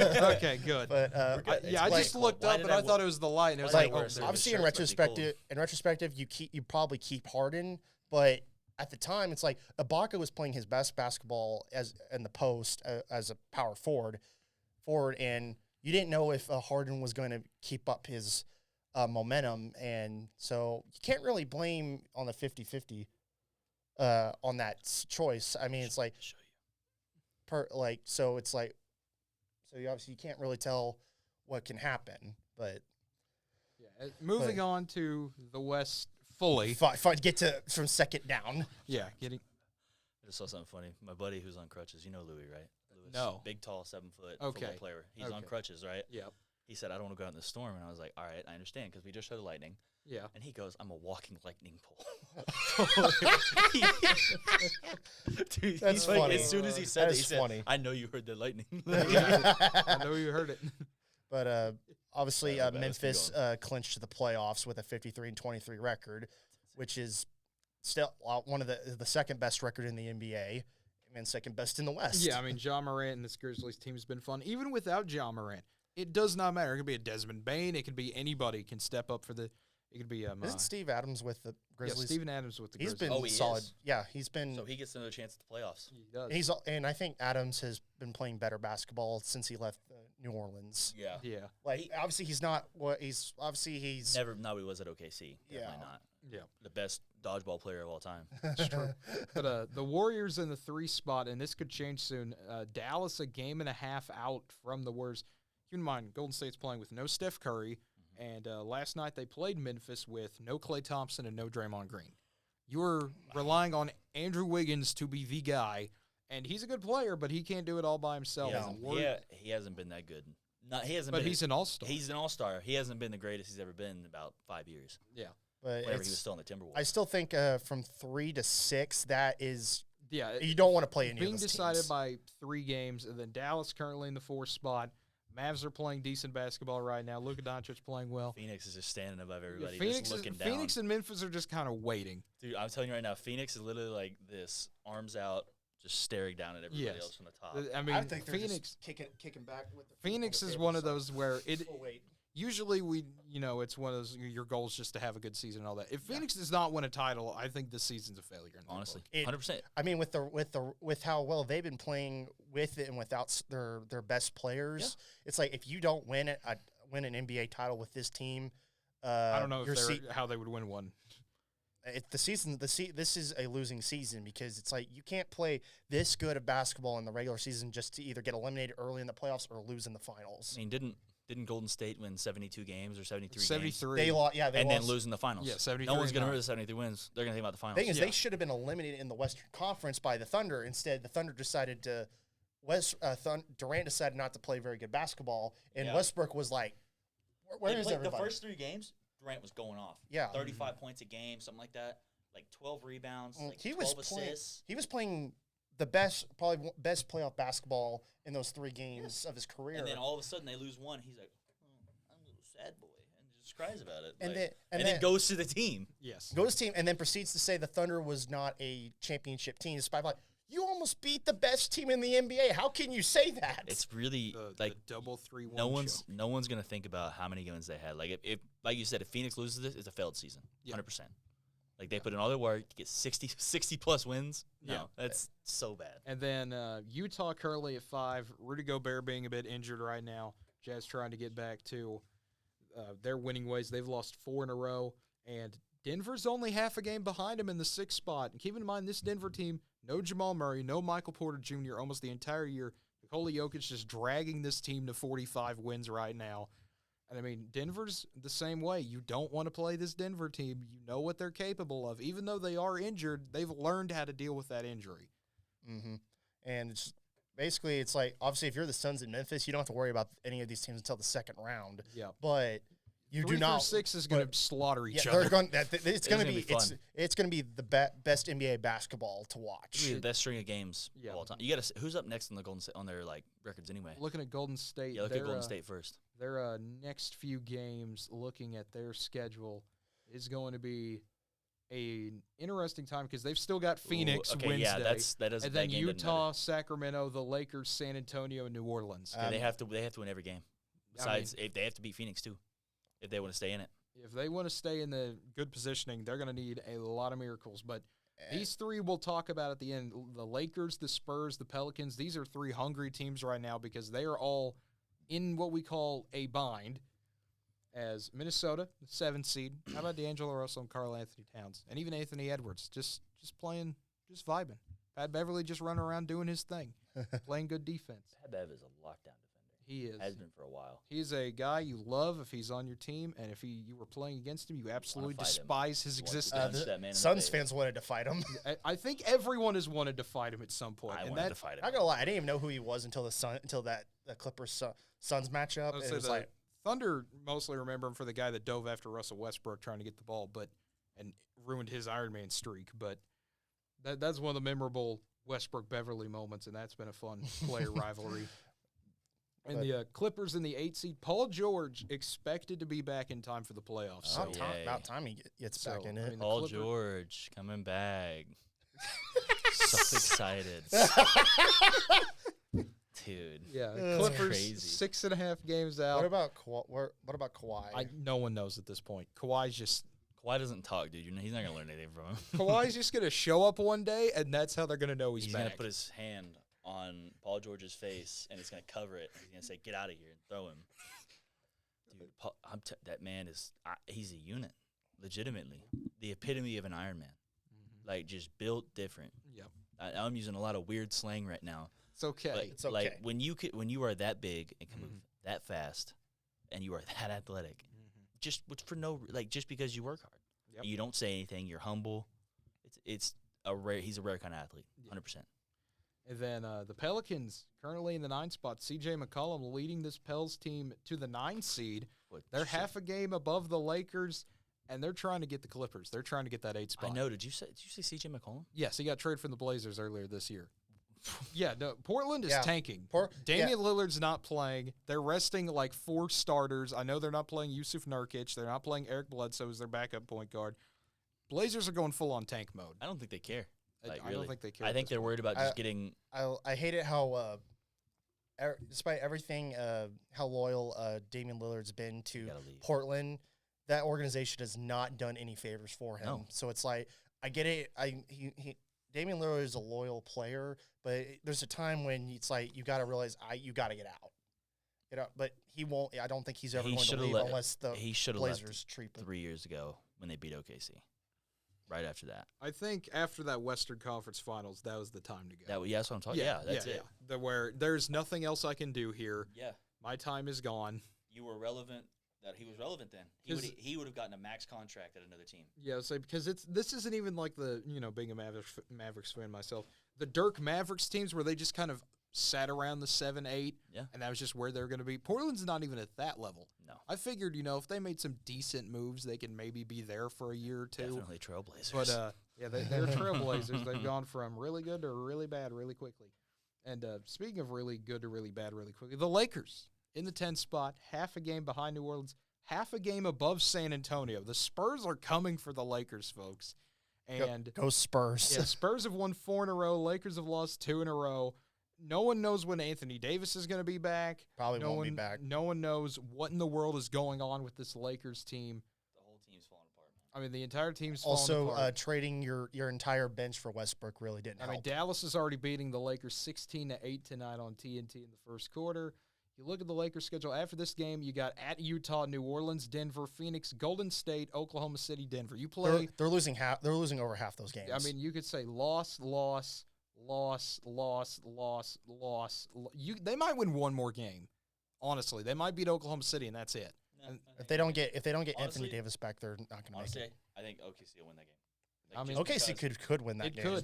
could easily happen, and almost every Lakers game will be televised, so you too can watch the implosion in real The time. other game, honestly, is going to be rough.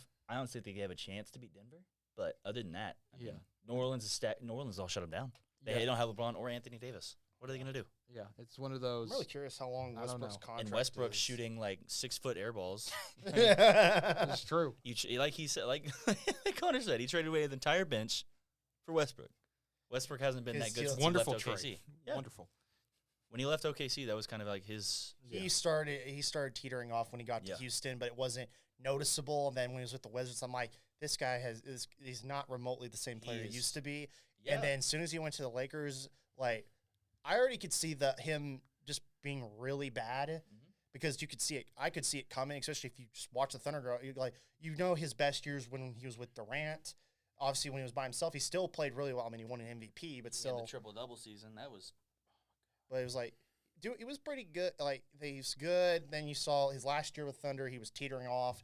Goes to Houston, teeters a little more. Goes to Wizards, takes a little bit more of a drop. And then Lakers, bottom of the barrel. I feel like at this point, he needs to retire with all his money that he got from there. Just say, I'm done. It's over with. He really needs to. He'll be retired. OKC will retire his jersey. They will. Oh, they will. They absolutely will. And the Spurs we mentioned, only half a game out. I mean, we could see a real possibility where the Lakers do not make the playoffs. I hope it happens. I really hope it happens. They won't. Yeah, I really want to see. I mean, every LeBron stand's gonna go online. It's not his fault. What's Spurs? I'm like, the thing is, it's like, I know some people want to say, well, LeBron actually has no say. I'm like, LeBron is the star player of the team. The team caters to LeBron. Him and Anthony Davis are the two. The Spurs schedule's a lot more favorable. 2 games against Portland. I mean, they do play Memphis, at Denver, at Minnesota, Golden State, at Dallas. But if you win those 2 games and you're San Antonio and the Lakers only win that 1 against Oklahoma City, Spurs would eke in by a game. And that would be one of the most chaotic situations I could think of in the NBA. It's like LeBron actually. It's like what I was saying. It's like LeBron at least has a form of say in regards to how the team works because it's catered to basically him and how he wants it. Dude, so if he wants you traded, you're traded. It's like star play. It's like you typically in the NBA, your star player mostly dictates how you trade, how in free agency or trades. Yeah, I mean, to an extent. He's exactly like Peyton Manning was with the Colts. He was basically the GM. I would say he's and LeBron James. But it's like, okay, and I always like those who like say Peyton Manning's better. I'm like, who has more playoff success? The reason why I think Peyton Manning, bro, he looked like he was 90 the whole time. So he looked like he was literally dying every day. But they would say that he would like restart practices. He would make them no matter how far they were in, if it was going bad, they'd restart the practice. If they were 2 hours in, going over it again.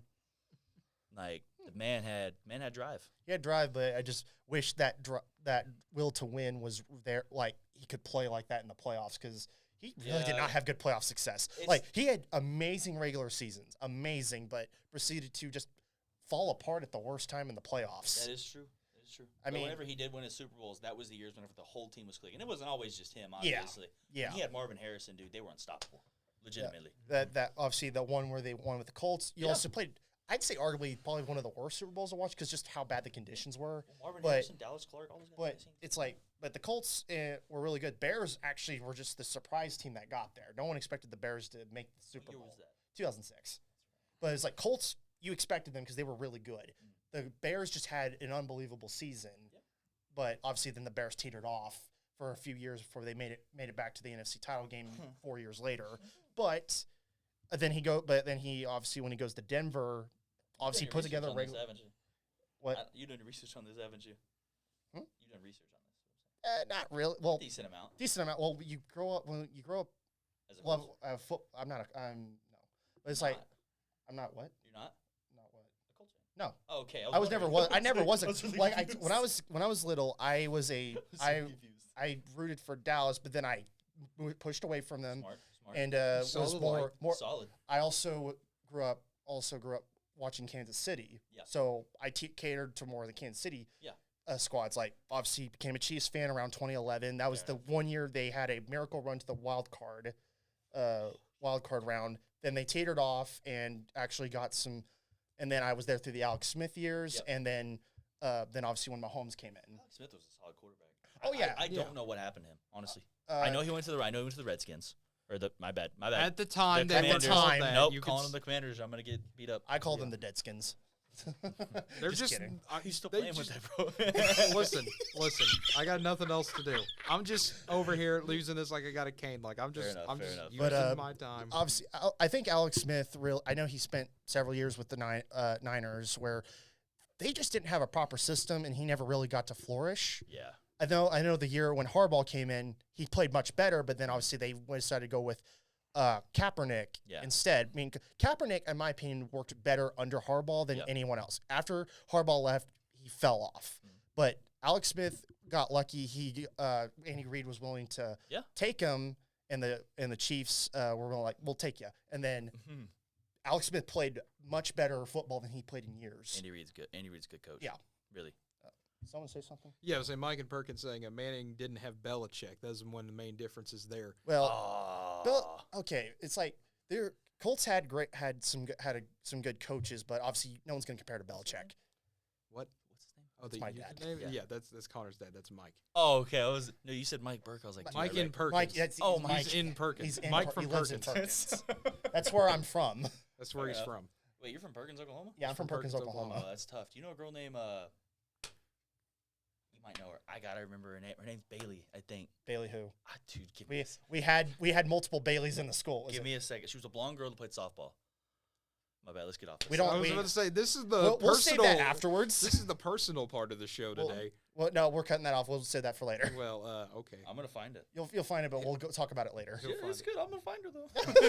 That's why I said you can find her, but we'll talk about that later. So, yeah, football. That's what we were talking about. Okay, so let me At tell you some something right point, now. You talk about the Commanders, right? The Chiefs. Okay, Whenever they were the Chiefs. Commanders, Yeah. Chiefs, So- same thing. The Vikings picked up a certain somebody from there. Yes. Well, I'm a Vikings fan, Yes. so you can see how my couple years have been going. Yeah, I can. This tell. man has made $293 million, and he has a 59-59 record. Yep. He is the biggest ripoff of all time. You know who I'm talking about. You already know who I'm talking about. We all know who you're talking about. The man who can't throw a football like a paper airplane to save his life. Yet somehow that man won a playoff game against the Saints. Okay, let's I Kyle said Rudolph. somehow. Kyle Rudolph won that. Let's just get. No, actually, wait. Yeah, Kyle Rudolph. Let's go with him. I'm not giving Cousins any credit. You're not trying to give him any credit, but they won the game. It takes quarterback giving it to him. Did you hear what his thing? You hear what his record is though, for real? It's 59-59-2. That's not surprising. Amazing. That's Perfectly balanced, that's as over the all course of things his should career. be. Making almost $300 million, and you are a 500% Here's winning the QB. thing. He's the Here's the greatest average quarterback. The thing is that The greatest of the worst. the thing is that one thing I remember when they announced that they traded away He's the Case go-at. Keenum Yeah. and proceeded to get out of free agency Kirk Cousins. Yeah. I was talking to my dad. It was like Mike and Perkins. yeah, Mike and Perkins. Connor, Mike, Yeah, Um, Mike and Perkins. I was going like, why did they make that? Because Case Keenum, obviously he didn't play the He was entire solid. season. He was He solid. didn't play the entire season, but as soon as he came in, they were playing much better over the course of the season. They went to the NFC Championship game. Yep. Yeah, for granted, the team overall did not play well because Yep. the Eagles were playing much hotter. But yeah, as much Let's not talk about first, that. I hate it. We Well, don't I talk was about the Eagles. no, don't worry. I was just as upset as you were because I didn't like the Eagles You know what? How many times it's happened to me since I've been a Vikings? a lot of time. 5 times. 5 3 different times at least. 3 to 5. But it was like as soon as they made that trade, it was like as soon as they not trade, but as soon as they did that and then got rid of Case Keenum, I'm like, what are the Vikings doing? Because Case Keenum was a solid quarterback. We got revenge on the Saints. That's what we did. But- Dude, when that happened? When Adrian Peterson was still on the team and he was having that season. 2012, I think, after he tore his ACL. Yeah. So they go to play the Saints, and I think it's a conference championship. I can't remember exactly what it was or whatever it was. What's the championship called? It was Vikings are in. I'm so the stupid. NFC? Why am I blanking right now? I don't know. They never. Because you said that, I got to bring this Yeah, back the out. 09 Okay. season. That was the 09 season. That when they had 09 Brett season. Favre. Okay, yeah, They yeah. had Brett Favre. But he runs for almost 2,100 yards, and they go into the playoffs. They play the Saints. Yep. Garrett Hartley played at OU with Adrian Peterson. He was the kicker for the Saints at the time. Yep. You couldn't let him get to the 50. Mm-hmm. Because he could kick it from the 50 Yep. easily. Man nails, I think it's like a 59-yarder to win the game. Yeah, easily. Has, give or take, 10 yards of leeway. He could have kicked it in. Yep. Kicks it perfectly down the middle. They lose the season, and no one even thinks about. They think about the running season, but they don't think about how they did that year Yep. because of that. It made me so mad to be a Vikings fan for the rest of my life. But it was just like when that happened, it was just like Case Keenum, solid quarterback. He Yes. could. I think if you keep Case Keenum, they have more success than they ever did with Kirk Cousins. He would have developed so good. Like- Zimmer's they're idiots. Like Kirk Cousins, you could look at certainly if you technical ability. It's like Case Keenum has yet to prove he can. He's beaten maybe 3 great teams. Yeah, that's true. Otherwise, he's beaten is below 500 or below. Mhm. Everyone that has above 500 or is a great team, he either plays a close game with them or he outright gets beat. Yeah. Like get blown out. He's never Kirk Cousins is the epitome of an average quarterback that gets paid way too much money. Whenever he does, And things, I have nothing against Kirk Cousins as a person. Just when looking from a quarterback standpoint, he's really not that great. There are quarterbacks who are viewed as not so great, who have better success than him. Nick Foles has had better success than Kirk Cousins. won a Super Bowl. Well, besides that, Yeah. at least Kirk Cousins hasn't even made it to the second round. actually, he made it to the divisional round after Oh, beating my the bad. Wild, but they proceeded to get the brakes beat The off of divisional them. championship, he'll never make it there. Yeah, so then they Divisional Kirk round. Cousins. Or whatever it is. Yeah, it's the divisional round. Yeah, so I don't know where to go after that. Well, We fight. let's out talk in the- about the NFL draft. I would say we can talk a little NFL draft. We do have Because we currently talked about, we went from the NBA back to the NFL. we did go back to the NFL. So I don't have it pulled up here. Just kind of some of the stories looking at ESPN. Most of this is ESPN Plus related. So we're not paying money to put that on stream Yeah, right we now. don't have the money. We don't have the money, but I can try. I mean, I can attempt to read it on my phone because I I would have say, ESPN so what Plus. I'm going to do is I'm going to read it off my computer instead because ESPN Plus. But Mike and Perkins checking in again. Vikings need to draft a quarterback. Bearcat QB might be available, which would be a Cincinnati's quarterback, I But believe. the problem That'd be is that they Desmond just Ridder. extended Kirk, didn't they? Dude, I hope not. I think they extended Kirk Cousins. Can you look that up, please? Yeah, let me look up here, Mike. Please look, because if they extended Kirk Cousins, I might never watch football for them again. Dude, it's Come join the wherever. it's Baker like Mayfield watching is your joining. friend dig through a pile of manure, hoping there's going to be a horse. Yeah, in the Kirk pile Cousins of signed a 1 year, $35 million extension Oh through my 2023. A 1 year. He's gone. JD's He's gone. gone. He's gone. He's out of gone. here. He's out of here. He's left the building. He has left. He is contemplating a life. I understand as a Vikings fan, this is a normal, everyday occurrence for Vikings fans. Contemplating.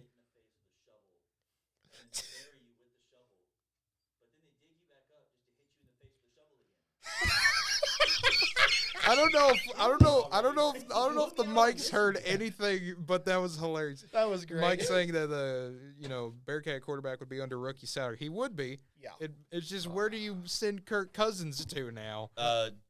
Nowhere. Siberia. Send him home. Siberia. Get him out of here. Send him to Michigan State. Not even Detroit. Just Send him as a him. QB coach somewhere. He's got experience, but he's dumb and sucks, and I hate him. Sorry. Oh, okay. Dude, I understand. I understand the I feeling. might have an aneurysm while we're sitting here. For being Okay. honest. Well, we're gonna stop talking Okay, about. we're good. No, just go. Yeah, I won't okay. be mad no more. I No, promise. no Kirk Cousins talk unless. If you mention Kirk Cousins, I might go fight a bear or something. let's not do that. So you said it was a 1 year deal? It was a 1 year extension. $35 million. He's That- going to be making over $300 million to not have a winning season oh ever. my God, that's gonna hurt. It's like Sam Bradford did better than him. For, 1 year Hey, for Sam Bradford. Okay, 1 year for Enjoy that. 35. That you're basically hurting Enjoy your that cap man. space on that.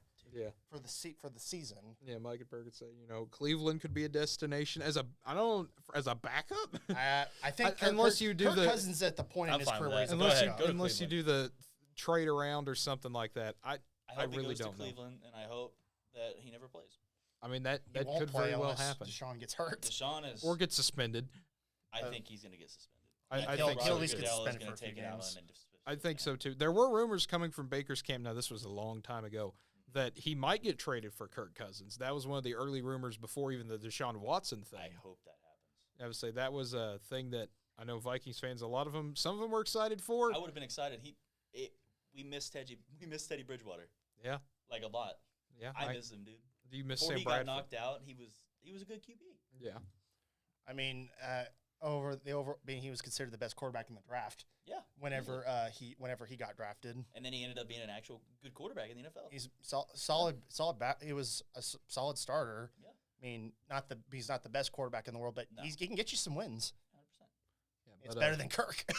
Dude, But downgraded from a Porsche to a 1926. let's say, okay, we got breaking news actually during the show.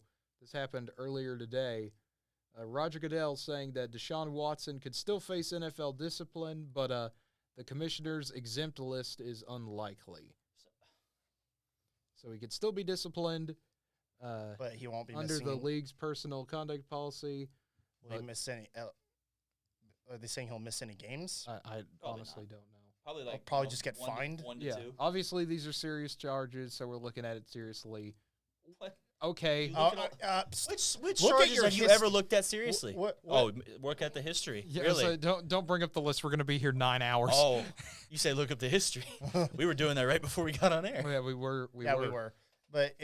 But just to summarize, the NFL's history with disciplining its players are very inconsistent. They are. In regards Josh Gordon smoked weed and got suspended for 6 seasons, basically. That's true. That did But happen. then you had somebody beat his wife, and it was like 5 games. Yeah. Hey, 2. the My bad. NFL It's is all good. The NFL is a wonderful place.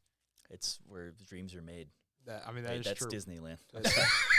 Hey, close enough. Fair enough. Bad Also- things also happen at Disneyland. I also hate it how you can have in regards to suspending players. Ray Rice caught on video punching his wife straight up. Kareem Hunt got caught kicking a girl. Yeah, in the and face yet nothing. and got like 6 Well, games. Ray Rice is no longer in the league. Well, but- He got reinstated. It even he said did. that. Yeah. Okay. It said reinstated like a year later. Oh well. Oh, actually, in the off season, so like 3 months later. Anyways, but Kareem Hunt did face obviously was released from the Chiefs because he lied to them about what happened, and then didn't play until The Browns picked him up. Browns picked him up, but he still didn't play for at least another few He had a 5 he had a games. 6-game suspension. Was what he had. Yeah. That was it. So he got that out of the way, and then he was immediately in the lineup. Yep. But he's of not course. better than Nick Chubb. No. Nick Chubb's amazing. Nick Chubb is amazing.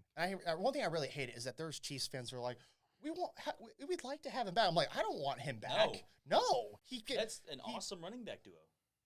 Like him and Nick Chubb are the best. No, I'm saying is really like good running I'm saying back. like if they decide if Cleveland decided to no They longer wouldn't. have him, They wouldn't. what I'm saying is if that happened, people are like we should No, pick him up. I'm like he no wouldn't- because he wouldn't go back. no, it's like after what happened, you think he's gonna come back? Especially the Chiefs don't want to be with him No.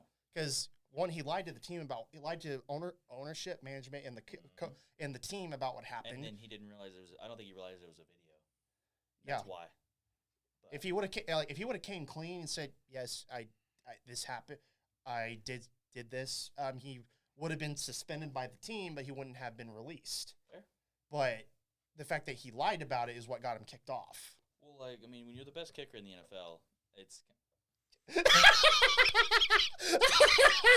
My goodness. that came out. I'm sorry. I'm so sorry. Well, I didn't mean for that to come out. Oh, that was great. That was an accident. I Well, forget It was where accident, I forget. but that was the best I forget thing this that is a happened on the show. school-sponsored thing. yeah. So Yeah. yeah, please forgive me. I forgive you. Now it's just do the NWTV7 gods forgive you, and that is Oh, a we did not promote this, Just- but oh my Yeah. god, this is All you that see was is great. Armstrong just come in here and beat the crap out of him. yeah. I was gonna say, that would be funny, That would but be hilarious. but that actually gives me finally a transition to go to the mock draft that I have pulled up here from good old Mel Kiper. The mock draft number 1 overall pick will go to the Jacksonville Jags as is expected. And right now, let's see how they mess this up. Yeah, well, the projected number 1 pick right now is Aiden Hutchinson, the defensive end out of Michigan. Big number 98 was a great season for him. The Wolverines had a lot of success this year, and their defense was a part of it. So I think it's a good pick. Yeah, personally. I think, of course, it's the Jags, so I don't know how well that'll actually go. I think they in need any a lot of things. obviously in any mock draft, I think that is the right choice. Obviously, we don't know how Jacksonville is going to handle him if they actually draft him. Yeah, probably not very well. Have you seen that defensive video of the guy with the tackling dummy, where he falls on it and falls through it? Yeah, that's about how it's gonna go, right? Yeah, I think obviously it's still a pick you want to do if you're Jacksonville, because you need to you already have your quarterback for the future, so obviously you don't draft a quarterback. You got to pick up a generational talent, and obviously I forget his name again. God damn it. Hey, don't swear. Swearing bad. I didn't swear. You it didn't wasn't swear, me. JD. It wasn't me. I know. It was me. Sorry, my bad. Gosh dang it. Mike and Perkins, did you hear that? Mike and Perkins, please comment and tell your son to be a good Christian lad. No. What's no, Michigan players again? Aiden Hutchinson. Hayden Hutchinson had a great overall season. I think at the halfway point he played even better, obviously, until he got to the playoff game where the team itself did not play well. But yeah, I think you do pick him, but I'm really worried that Jacksonville will just waste his potential. I mean, but then again, he could just flat out that's be just being really Jacksonville.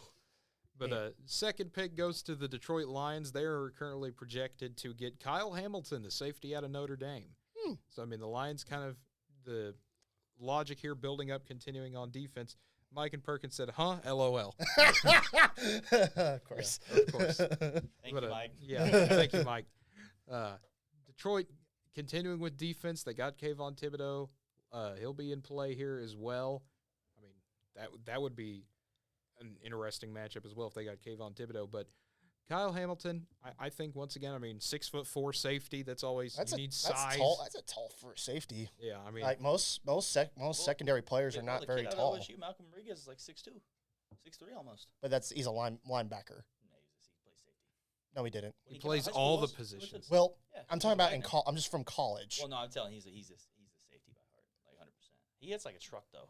Oh yeah, well he's built like a tank, but can move like a safety. The worst part is no one knows he was a good wrestler as well. That's why his form's so good. Well, unless if you're at Oklahoma State, you knew, because they hammered it home saying, oh, by the way, this guy used to be a former wrestler. They're like, and obviously everyone's eyes lit up like, oh, so this guy will hardly miss a tackle. Oh yeah, 100%. So dude, wrestling adds so much forte to your football. Oh yeah, it does. Like,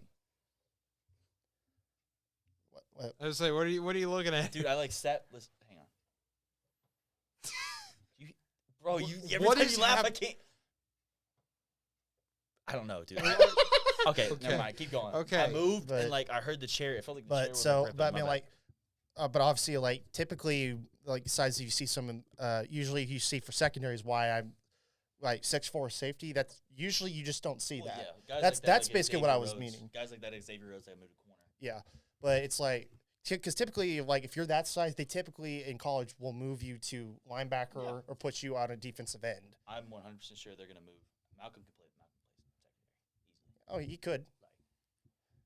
I mean, I think he's probably was one of the fastest middle linebackers in the draft. So since when he was in high school, he only weighed like 190. Mm-hmm. He got there about 230, 225. Yeah, and he still moves really well. Yeah, so well, you retain most of your speed. The problem is your muscles need more oxygen. You're going to be able to it sucks. Downforce is not fun. But overall, I think that's still a solid pick. I mean, he chose not to play in the Fiesta Bowl. Yeah, but overall that didn't necessarily mesh with a lot of stuff. But I think that probably would have been more of an issue for the offense. But everyone else was still there. So it's like I always try like one player doesn't usually make that whole lot different because it's a team sport because you only can play one aspect of the game. So, but well, I mean, you say that, but then you got guys like who were like really good, like Sean Taylor, changed how offenses had to play because he just murdered everybody. Yeah, I know. He was on. Also, it does help. Everyone else around him was also good on his team. But I mean, it's like Miami, and that was early 2000s years were really good. good for them. Oh, yeah. Good. So everyone else was really good, but obviously Chantel was just better than everybody else on his team. So obviously he was on your number one receiver. So you're gonna have to change around him, especially when he's a shutdown corner. When you got guys like Calvin Johnson, who's 1-on-1, 2-on-2, 1-on-2 almost every game. They had to change the game because of him. Yeah. Yep. I just like those are generational talents. Like they were running like double coverage on him, and you couldn't cover him. But so that's who Houston's going to pick. Well, according to Kuiper. Yeah. According to the mock draft. Detroit. Kyle Ham. I mean Detroit. Okay. Let's go all the way back. Let's reset our two guys we've talked about. Jacksonville, the first one was Aiden Hutchinson. Yes. Detroit, Kyle Hamilton. Houston, Ikem Ekwanwu, the offensive tackle out of NC State. Yeah. Really good offensive. Makes sense. They need offensive line. They need an O-line, and I mean that seems like a really good pick. Yeah. The Jets. They're not. The Jets. Drake London, wide receiver out of USC. They need some wide receivers. They need weapons for. They do need weapons. For Zach Wilson. They need weapons for Zach Wilson. Insert quarterback here. It's Insert anything here. It's like the New York Jets have basically become the quarterback factory. I know Mark Sanchez was there for like 3-4 years, but still, it's like they basically have been moving in and out of quarterbacks. Yeah. You know, the thing is, before the butt fumble, he actually led the Jets. He led the Jets to 2 AFC Championship games. Yeah, he was good. Doesn't matter. Butt fumble. Butt fumble. Ruined everything he had. It also destroyed his confidence. Yeah. Destroyed the Jets organization in general. Easily. Rex Ryan had nothing after that, man. Yeah. I mean, how do you recover from that? They still have yet to recover they from will it. never, unless someone butt fumbles against them. That's the only way. That's how the curse gets lifted. I hope they play one of the better teams in the league next year, and somebody butt fumbles. And all you're going to hear is, well, it barely happens. And every Jets fan is going to be like, shut up. Yeah. It was the number one. It was like the number one, like, funny play on SportsCenter for like 2 years running. Dude, it still is. So they still have it. I'm pretty sure, yeah. They still have it like top 2. Yeah. It's still one of the funniest plays ever. I watched it like 2 days ago, and it said the funniest clips in sports history. Yeah, I know. And Mark Sanchez is number 2. Yep. He will never live it down. I think another one that showed up for that organization was when they all had shake weights at practice on the Hard Knock stuff. That's great. Oh. So legendary. You know, it just got a little bit weird. Got a little bit odd. But once again, we thank those of you tuning in right now. You can give us a follow here on Twitch. You can subscribe to our YouTube channel, NWTV7, for more sports entertainment. Or, I mean, we have so many other shows we do as well. We've got shows about travel, whether it be photography, whether it be trains even. We have a show about trains. We've got movies, D&D, which is Dungeons & Dragons for those of you who don't know. That's one question. Who runs the one about trains? Take a wild guess. I know who it is. Yeah. That's why I was asking. Take a wild guess. He's in the office right by us. Working on our newspaper right now. I knew who it was as soon as I said it, man. Yeah. But if you want to hear about any of those, we also have a movie show we do here on the Twitch channel every single Friday. We watch a bad movie, and it's a fun time. Watch a really bad movie. I'm a part of it. My friend Josh Hendon and I, we make fun of bad movies. We sometimes talk about other movies we've seen, and it's a fun time. So just getting that plug in there while we have good viewership, and no one left, so. Yeah. So, I mean, that's good. But moving on to the New York Giants, Evan Neal is the offensive tackle selected here in the mock draft. So, interested to see how the Giants will do there. I mean, they have 2 top 10 picks, and there were rumors that they might trade one for a 2023 first-round pick. There were rumors that they could do that.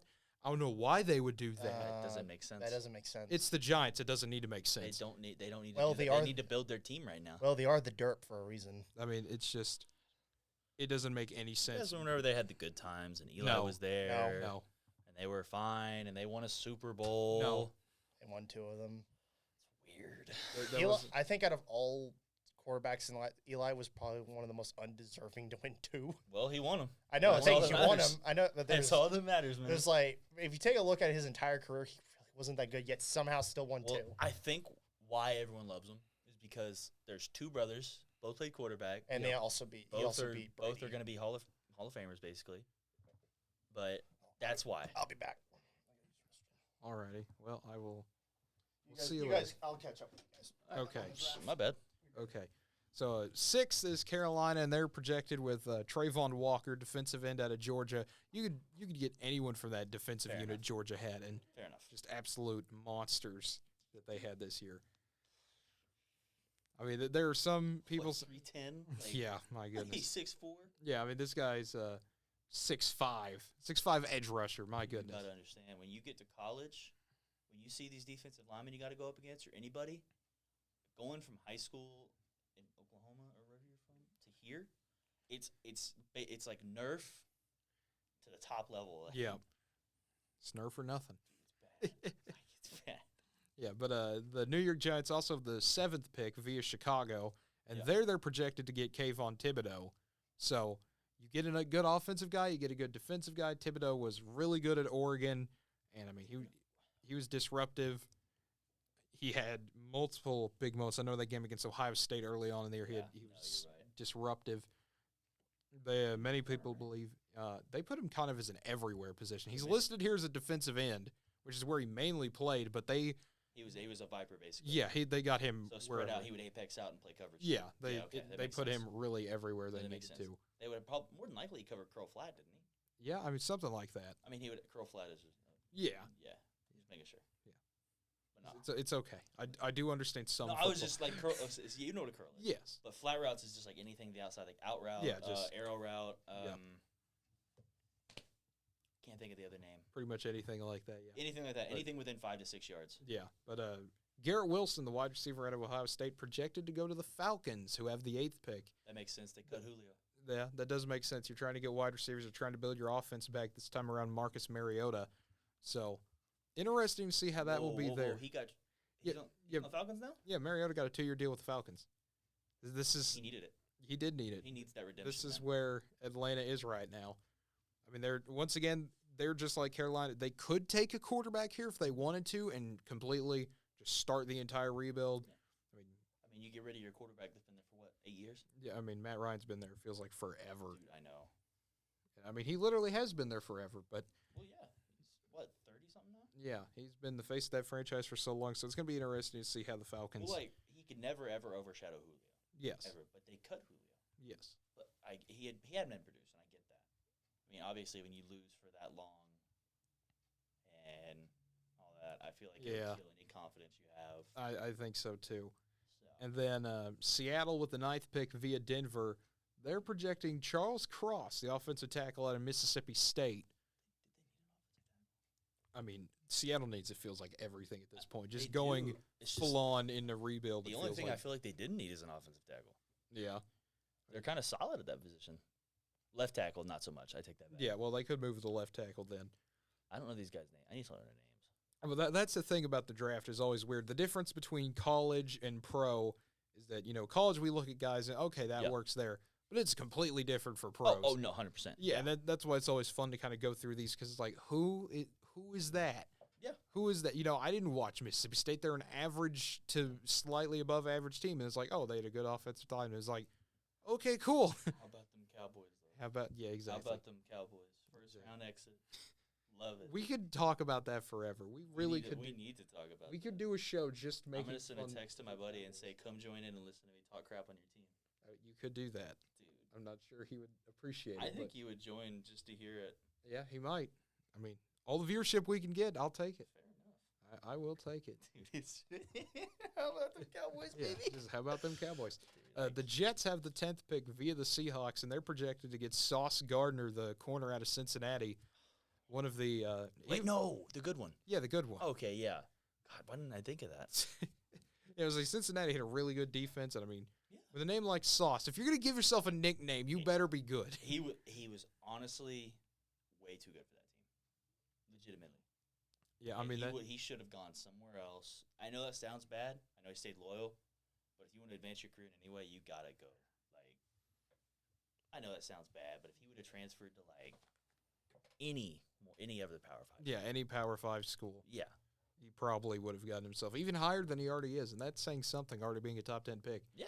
And speaking of corners from the SEC, Derek Stingley Jr., a corner out of LSU, is Okay. projected 11th to go to the Commanders. That's the name. That's about all I can say. Okay, fair enough. Just keep going. We're good. Yeah, I mean, let's keep going. Let's see who else is going. Yeah, let's just keep going. Trent McDuffie, another corner out of Washington, projected to go to the Vikings, who have the 12th pick. Okay, they needed one. Yeah, they do need a corner. So because I think they traded Xavier Rhodes. They picked up Patrick Peterson, but Patrick Peterson's not any good anymore. Here's a fun stat you'll enjoy. He did not allow a single touchdown in coverage for the last 2 years as a corner. Is that man or zone? Both. Wow. Just I thought it was just saying in one. Like if you said man coverage, like that's insane. no, it's just saying in coverage in general. So there you go. Dang. Hey, it's okay. You're far enough from the mic. You probably didn't pick. You're right, my bad. Yeah. It's okay. But Jordan Davis, the defensive tackle out of Georgia, expected to go 13th to the Texans, who get that pick via the Browns. Oh, there goes his career. Unfortunately for him. Yep. Yeah, but I mean, Jordan Davis, everyone remembers him, 341-pound, just 4'8" and a 40. Yes, just absolutely dominant. His knees hate him. Probably. Probably. I mean, he's a do-it-all guy. I enjoyed when Georgia would just line him up as a fullback and just, what? They basically did the Dante Poe or the Mike Perry. Yeah, don't care. They said refrigerator, yeah. I don't care, freezer. And then the Ravens, with the 14th pick, expected to go after Tyler Lindenbaum, the center from Iowa. Iowa's had a really good offensive line last year. Their offense couldn't replicate that, but their offensive line is always solid. Their offensive line is always really good, and Lindenbaum, another great center to come from Iowa. Fair enough. And then the Eagles, via Miami, at the 15th pick, looking to go after Jermaine Johnson II, a defensive end from Florida State, is what the mock draft has for them right now. What'd you say? Jermaine Johnson. Who's the team? My bad. Florida State. No. Who's the NFL team? Eagles. Oh God. Okay, that's fine. Yes, they need everything. He was transferred to Florida State from Georgia, so he already has qualifications there. If he would have been a part of that elite defense this year, if he would have stayed. But that would have been crazy. Yeah, that was Jordan Davis. Who's the other kid? Drafted before Jordan. We talked about him. We think about it. He's like number 8. Yeah, what was his Trayvon Walker? There we go.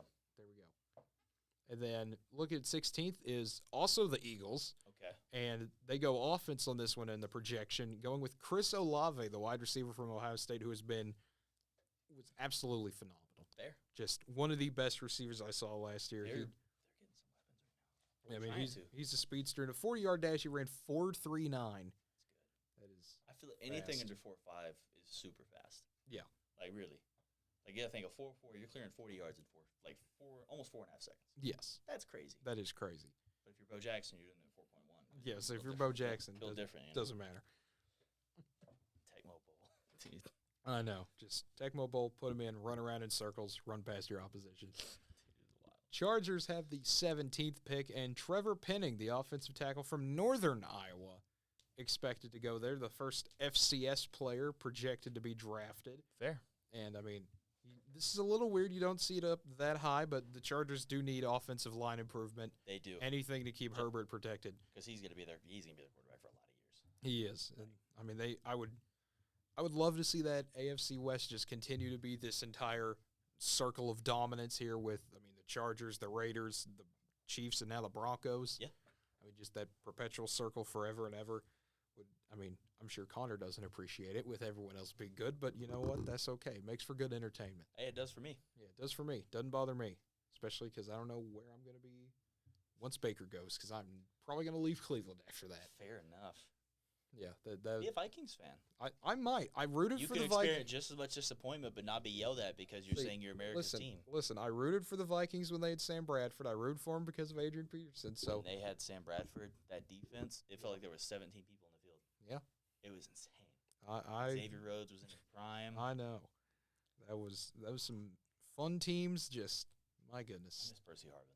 Yeah, 100%. That's the legitimate player I miss by far. He was a good wide receiver, an amazing punt return specialist, an amazing kick return specialist. Man was just insanely fast, just electric. Like doesn't get enough recognition. He doesn't at all. And then the Saints with the 18th pick, our first quarterback projected here, going with Kenny Pickett out of Pittsburgh. I mean, that's just an unfortunate last name. You're a quarterback and your last name's Pickett. His name is just, dude. I mean, they also had a kicker that 1 year named Chris Blewett that went to Pittsburgh. What about Dicker the kicker? Dude? Yeah, Cameron Dicker. That's another funny one. I mean, I feel bad for him, but this quarterback class is a really weird class. I know. There's no one. There's no one. Like, really. But do you think everyone's like, oh, we need a quarterback? Hey, it's okay. I was just playing with that. But no, he said, I think we need a quarterback. They can't get any this year. Yeah, I was saying, no one really needs a quarterback. No one really wants a quarterback. Well, you got San Francisco trying to rebuild with Trey Lance. Yep. They're going to try to get rid of Garoppolo. Yes. And he'll probably go be a backup somewhere. I don't know where, but who else? Matt Ryan just went to the Colts. Yep. Right? And Atlanta got Mariota, so that settles those two. Exactly. But you got Denver. Denver got who? Denver got Russell Wilson. But isn't Carson Wentz on? Carson Wentz is at the Commanders now. Oh, he is? Yeah, he got traded. The Colts dealt him. That's why they were getting Matt Ryan. Okay. That makes sense. So the only two situations left are Carolina and Seattle. Yeah. Unless Seattle really wants to go with Drew Lock. I think Seattle will stay with Baker. Will get Baker. I think so 100%. Too.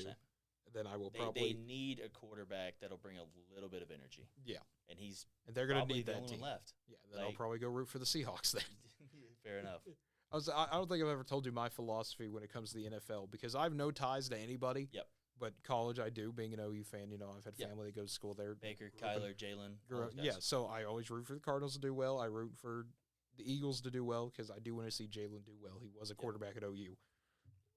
Well, and then Baker. Jalen's thing was he went to OU. He had a Heisman season. Easily, yes. But couldn't compete with Burrow. Yeah, I was like, no one's touching him. Burrow had every weapon. Yeah. He had himself. Yep. He had Coach, what was it, Coach O, right? Yeah, it was around. Everybody. Yeah. It was insane. Yeah, so Kenny Pickett going to the Saints, I mean, that will just be – I think that'll work for them. I mean, the Saints just in that weird zone of what do? You don't really want to do Taysom Hill experiment again. Jameis Winston exists. That kind of – that's just happening. He's there. Ian Book was your quarterback for a game. I mean everything going on there. It's like the SNL skit where, Aaron Rodgers gets hurt, and they end up going with like a fourth-string quarterback.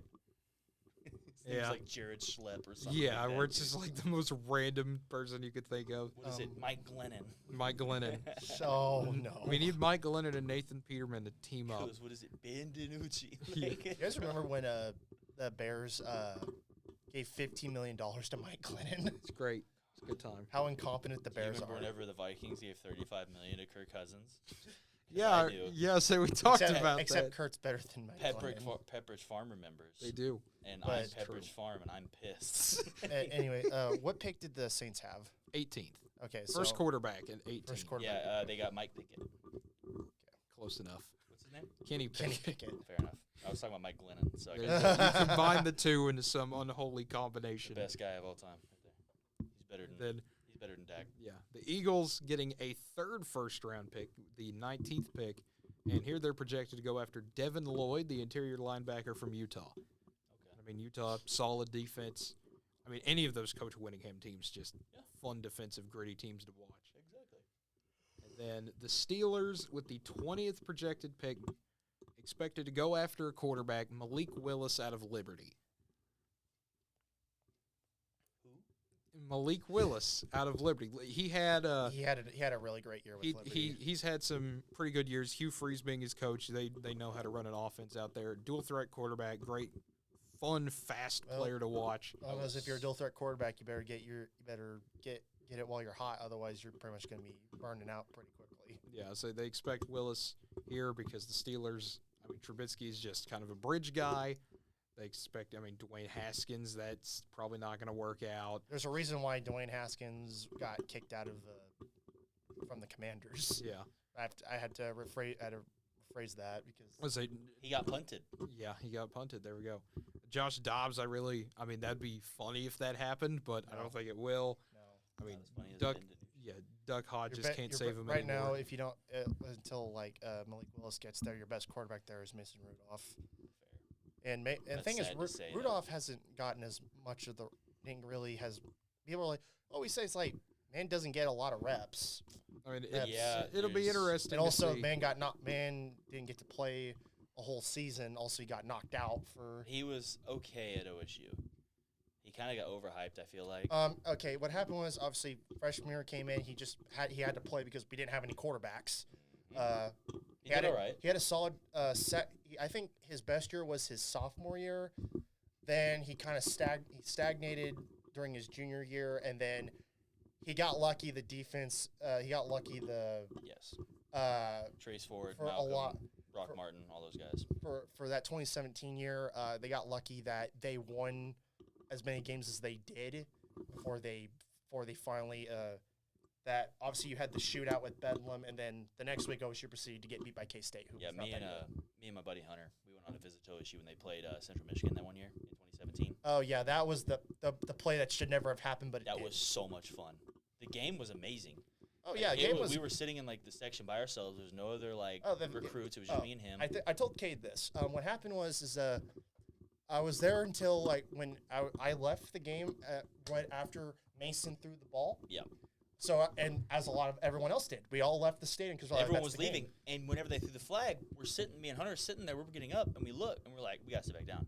So we sit back down. Yeah, I never saw the flag, so that's why I left. And we hold up for a second and we're like, dude, what did they call this? Because they threw it late. It was real late. Yeah. But they threw it because I think they thought there was no one down there, which even in that point it didn't matter. Like it's. It should. Well, the thing was they ruled it as an untimed down turnover on downs untimed. Well, it was fourth down. That was the thing. Yeah, but the thing is, the actual rule is that even if that happens, the game's over. Well, yeah, I know. Yeah, but obviously they didn't happen, and then the miracle for Central Michigan got. Yeah, so basically, it was referred to as OSU never really lost a game until they finally played OU. No, they didn't. No, we were at that game. We went and talked. That was whenever Blake Jarwin was there. Yeah. We were pretty good friends, so we went and talked to him after. He was telling us like that we were like, he's like, I never blame the refs. He's like, but this time, yeah, 100%. This was on the top. This was their fault. Because Bedlam should have been, I think, in the end, Bedlam should have been a game of undefeateds rather than OU being undefeated. And then didn't OU lose a game? OU had already lost a game in 17. I thought they lost to Iowa State. Remember? Oh, that's right. And they went on to play in the playoffs again. Yeah, that's right. They lost in Norman. But they still had Baker. Yes, that was the final Baker team. That was the year, obviously, playing the flag at Ohio State. And then Iowa State proceeded to plant their state flag, right? One of the players decided to do that. I think the worst part about that whole thing was we were at the Ohio State game the year before. Yeah, I was at that 16 game, too. It was miserable. We went on a recruiting visit again. And we went to, so they had us go into this place where they go take their recruits. It's like right next to the stadium. We didn't know where it was. No one explained it to us. So we tried to go find it. It's raining. We're pissed off. Okay. So I was in the tunnel, like under the tunnels of the stadium trying to get in to the Ohio State. And remember, if you remember that day, it was humid. It was hot. After it got there were Ohio State fans who were melting. Like it was fun. And then we get to see Ohio State's team walk into the field, and we're all just shouting things, and boo, get out of here. Urban Meyer, more like Suburban Meyer, got him. No one likes Urban Meyer. We it was were like sitting in the recruit section. I think after everything with Jacksonville, I think everyone hates Urban Meyer. Well, most OU fans already didn't like him because he beat OU with Tebow and all that. I think what pissed off a lot of kids about OU's recruiting is if you weren't like someone they knew, whenever you were there, even if you were a recruit, after the game, every recruit goes into the locker room. If he lost or won the game. Yeah. Right? So we get there, and they don't talk to us. They basically ignore me and Hunter the whole time. Yeah. Go talk to other kids. They look at us, and they know who we are. They don't say anything. Yeah. So we're just kind of sitting there like, dude, what is this? This is whenever Hunter decided he was going to OSU. Yeah. So. Wow. Yeah. So we do that. We sit through this game after it got done raining. We got on the field. It's soaked, water everywhere. There's a little tunnel where the other team runs out, where Ohio State runs out. That's where we're at. Yeah. We're sitting right there. There's just a puddle. Yeah, it is. Dude, it's I bad. remember it was They walk horrendous. us over to the student part, which is behind Ohio State. Yes. We sit in, like, the recruit section. And Hunter's 6'7", like 300 pounds. He takes up a lot of space. Yeah. We're all sitting there. Seats are soaked. Ground's soaked. There's puddles everywhere. Yeah. This is like the worst day of I my life remember watching having to football. use my poncho more as just like wiping the seat off and then sitting down. Well, like the Central Michigan game for OSU, they brought us up into the press box. Like they came and talked to us. Like that showed me that OSU cares a lot more about their players they recruit. Yeah. Because they take time with no matter who they are, Yeah. I mean, hopefully that should be a standard for every program. The fact that there's programs out there that just don't do that, it's like. Well, I know that I'm not sure if that was either a selective experience or that happens with everyone. No, I feel like it happened with everyone because they were ignoring other kids too, who they knew were gonna get recruited. Yes, and that was the tail end of the Bob era where it was kind of more it felt, and there was this weird thing that Oklahoma did where it was just kind of trying to coast off name alone. Well, we're Oklahoma. You should want to come to play here. Yeah. But it's like, it's the modern era. It doesn't work like that anymore. Modern, it's like coaches have to sell themselves and the program at the time. Like name recognition, that's great, but your inside of your program, in and out has to look good to the players. Well, otherwise, this was the year whenever Lincoln had taken over. Yeah, he was OC at this point. So he was taking over everything. So we were sitting there, didn't talk to us. I'm just like giving you all the ins of what it's like to get Yeah. by a big school. This is fun. Not fun. So it's not fun. OSU was fun. OSU was fun, definitely. I'm an OU fan, but OSU was more fun. Yeah. They treated me a lot better, all that stuff. Well, that's so nice. we went and we did all that, and so we show up, Central Michigan. We sit down. We're the only guys that went to this game, like the only recruits. Yeah. We're at a home game. Yeah. Sitting in the stands by ourselves. Like we have a whole section to ourselves. Yeah. Big section. because I don't like for recruiting purposes they give A whole section. It's It's like right behind the north end zone. yeah, Or it's the opposite of the building. Yeah. So we sit there. And that's the West End. I've actually West been End. I've actually been in the front row of that student section. That's where they have that front row designated for the paddle people. No, we were right there. But Yeah. that's what I'm saying. Like we were right there. It's right there. Yeah. But we were like talking to the cheerleaders the whole game. Like we were having a fun time. Like, but all around. But that's what made me like. I was like, dang, maybe I should go here. I was like, you know what? I went to a camp at like Kansas State. Kansas State's really cool. Really fun. Manhattan, Kansas is a good place. Is it? Yeah, let's not talk about that. So yeah, that's what it's like. So talking about OU versus Ohio State, yeah. Yeah. I got to experience. I was the only one of this entire room not to be at that Oklahoma State Central Michigan game. I was on my way, I think, to OU Tulane. Oh, OU Tulane or OU UTEP, one of the two, whichever one it was. Because UTEP. yeah, it was. I had to do it big because Tulane was the next year. Yeah, that's right. But it was funny to me because we're on the interstate just getting into Norman You hear about it. as Oklahoma State, we're listening to the OSU call, and the ball's thrown away, and it was just like, okay, good for there's a flag on the field. And then my dad and I are listening to it, and we're just like, what?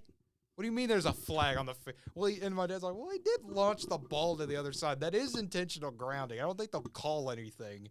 Doesn't let the game. There's one untimed down, and we're like, no. No way. Me and Hunter are sitting there. We're watching the guy get tackled, and we're like, it's over. We don't see the dude sneaking up on the right side Yeah. at all, and everyone sees him, and I'm like, oh no. We're And so- sitting there laughing. Me and Hunter are like, dude, this is bad. And so when they review it, and it's like, okay, after further review, we determined they're one untimed down. And I was like, They had to review the touchdown as well. Yeah, and so it was just like, okay. And so we're just listening to it, and Hunziker's just like, because it's Cooper Rush of all people, Dallas Cowboys legend Cooper Rush. And so it's just like, Rush, looking to throw, running around. It's caught, touchdown Central Michigan. The game's over. No, he literally that's how he said. Yeah, and it was just like, and you just, because you hear the entire side, All you could hear. you just hear it die. And we thought we thought the signal went out. We were like, oh my goodness. The funniest part of the whole thing was the announcer of the game.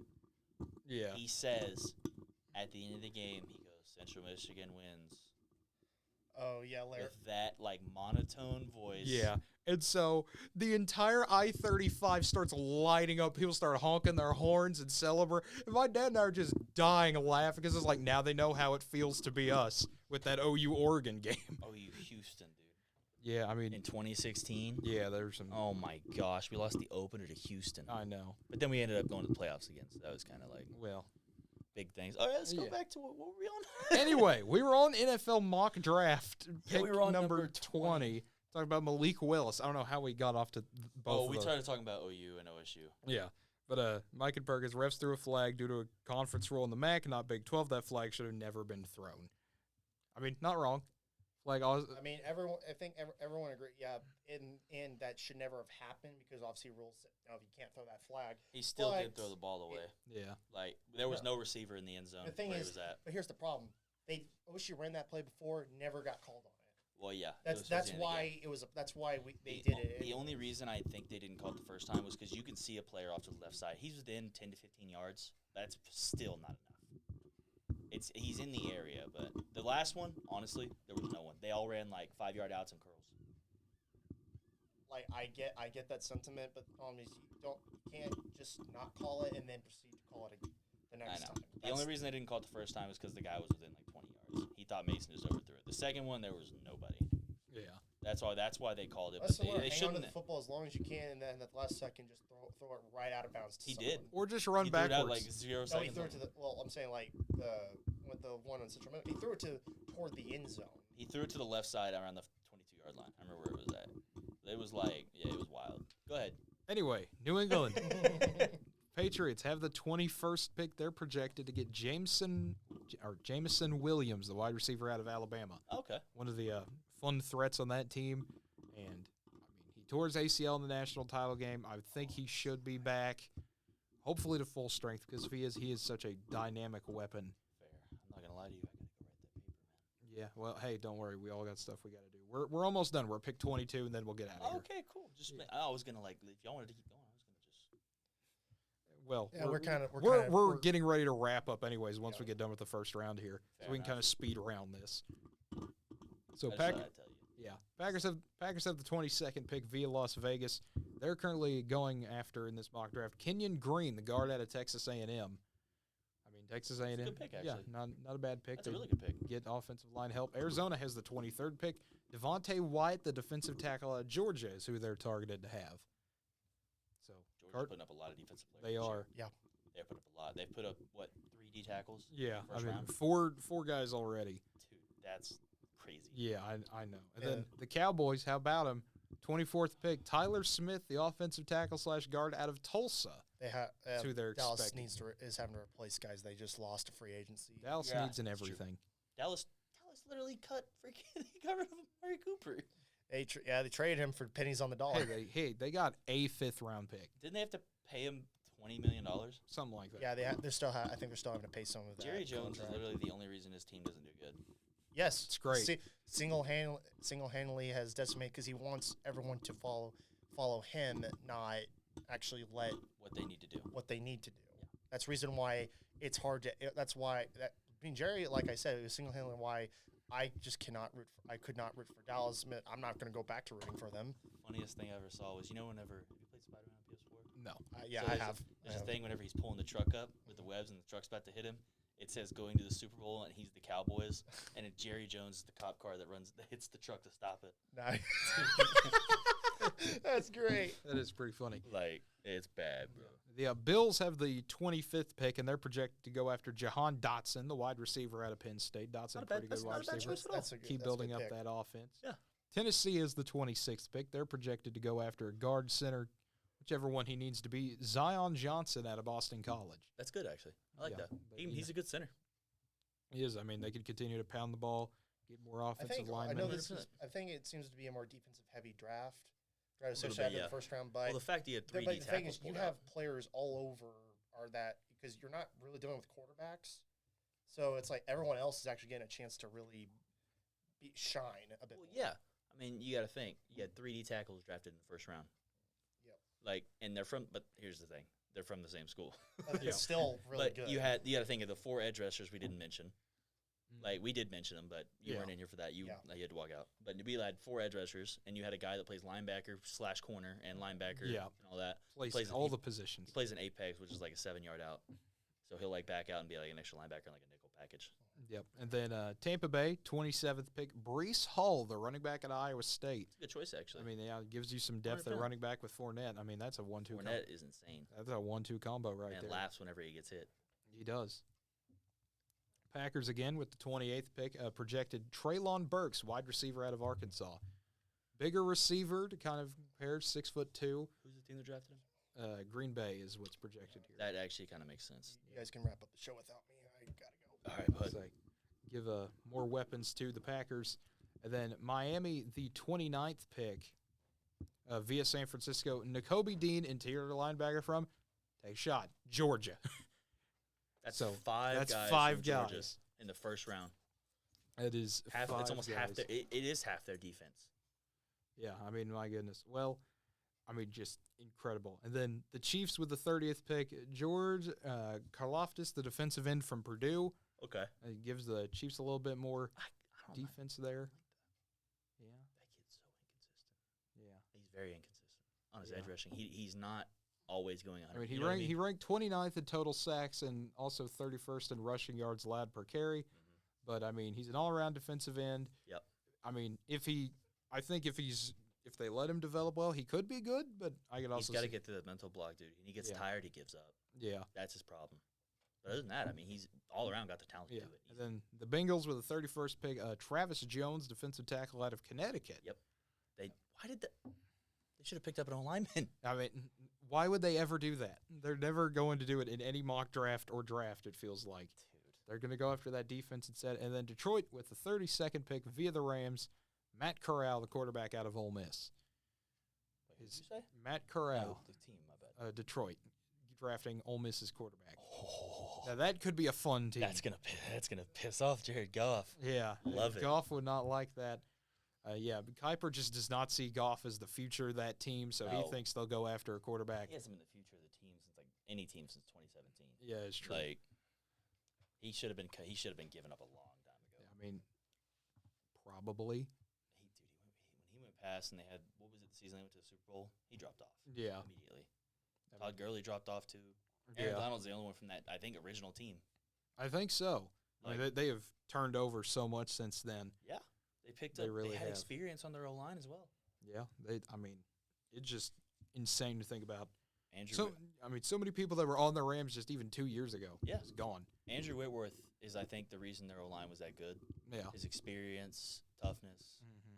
Like he's basically like Joe Thomas. Yes. Except on a good team.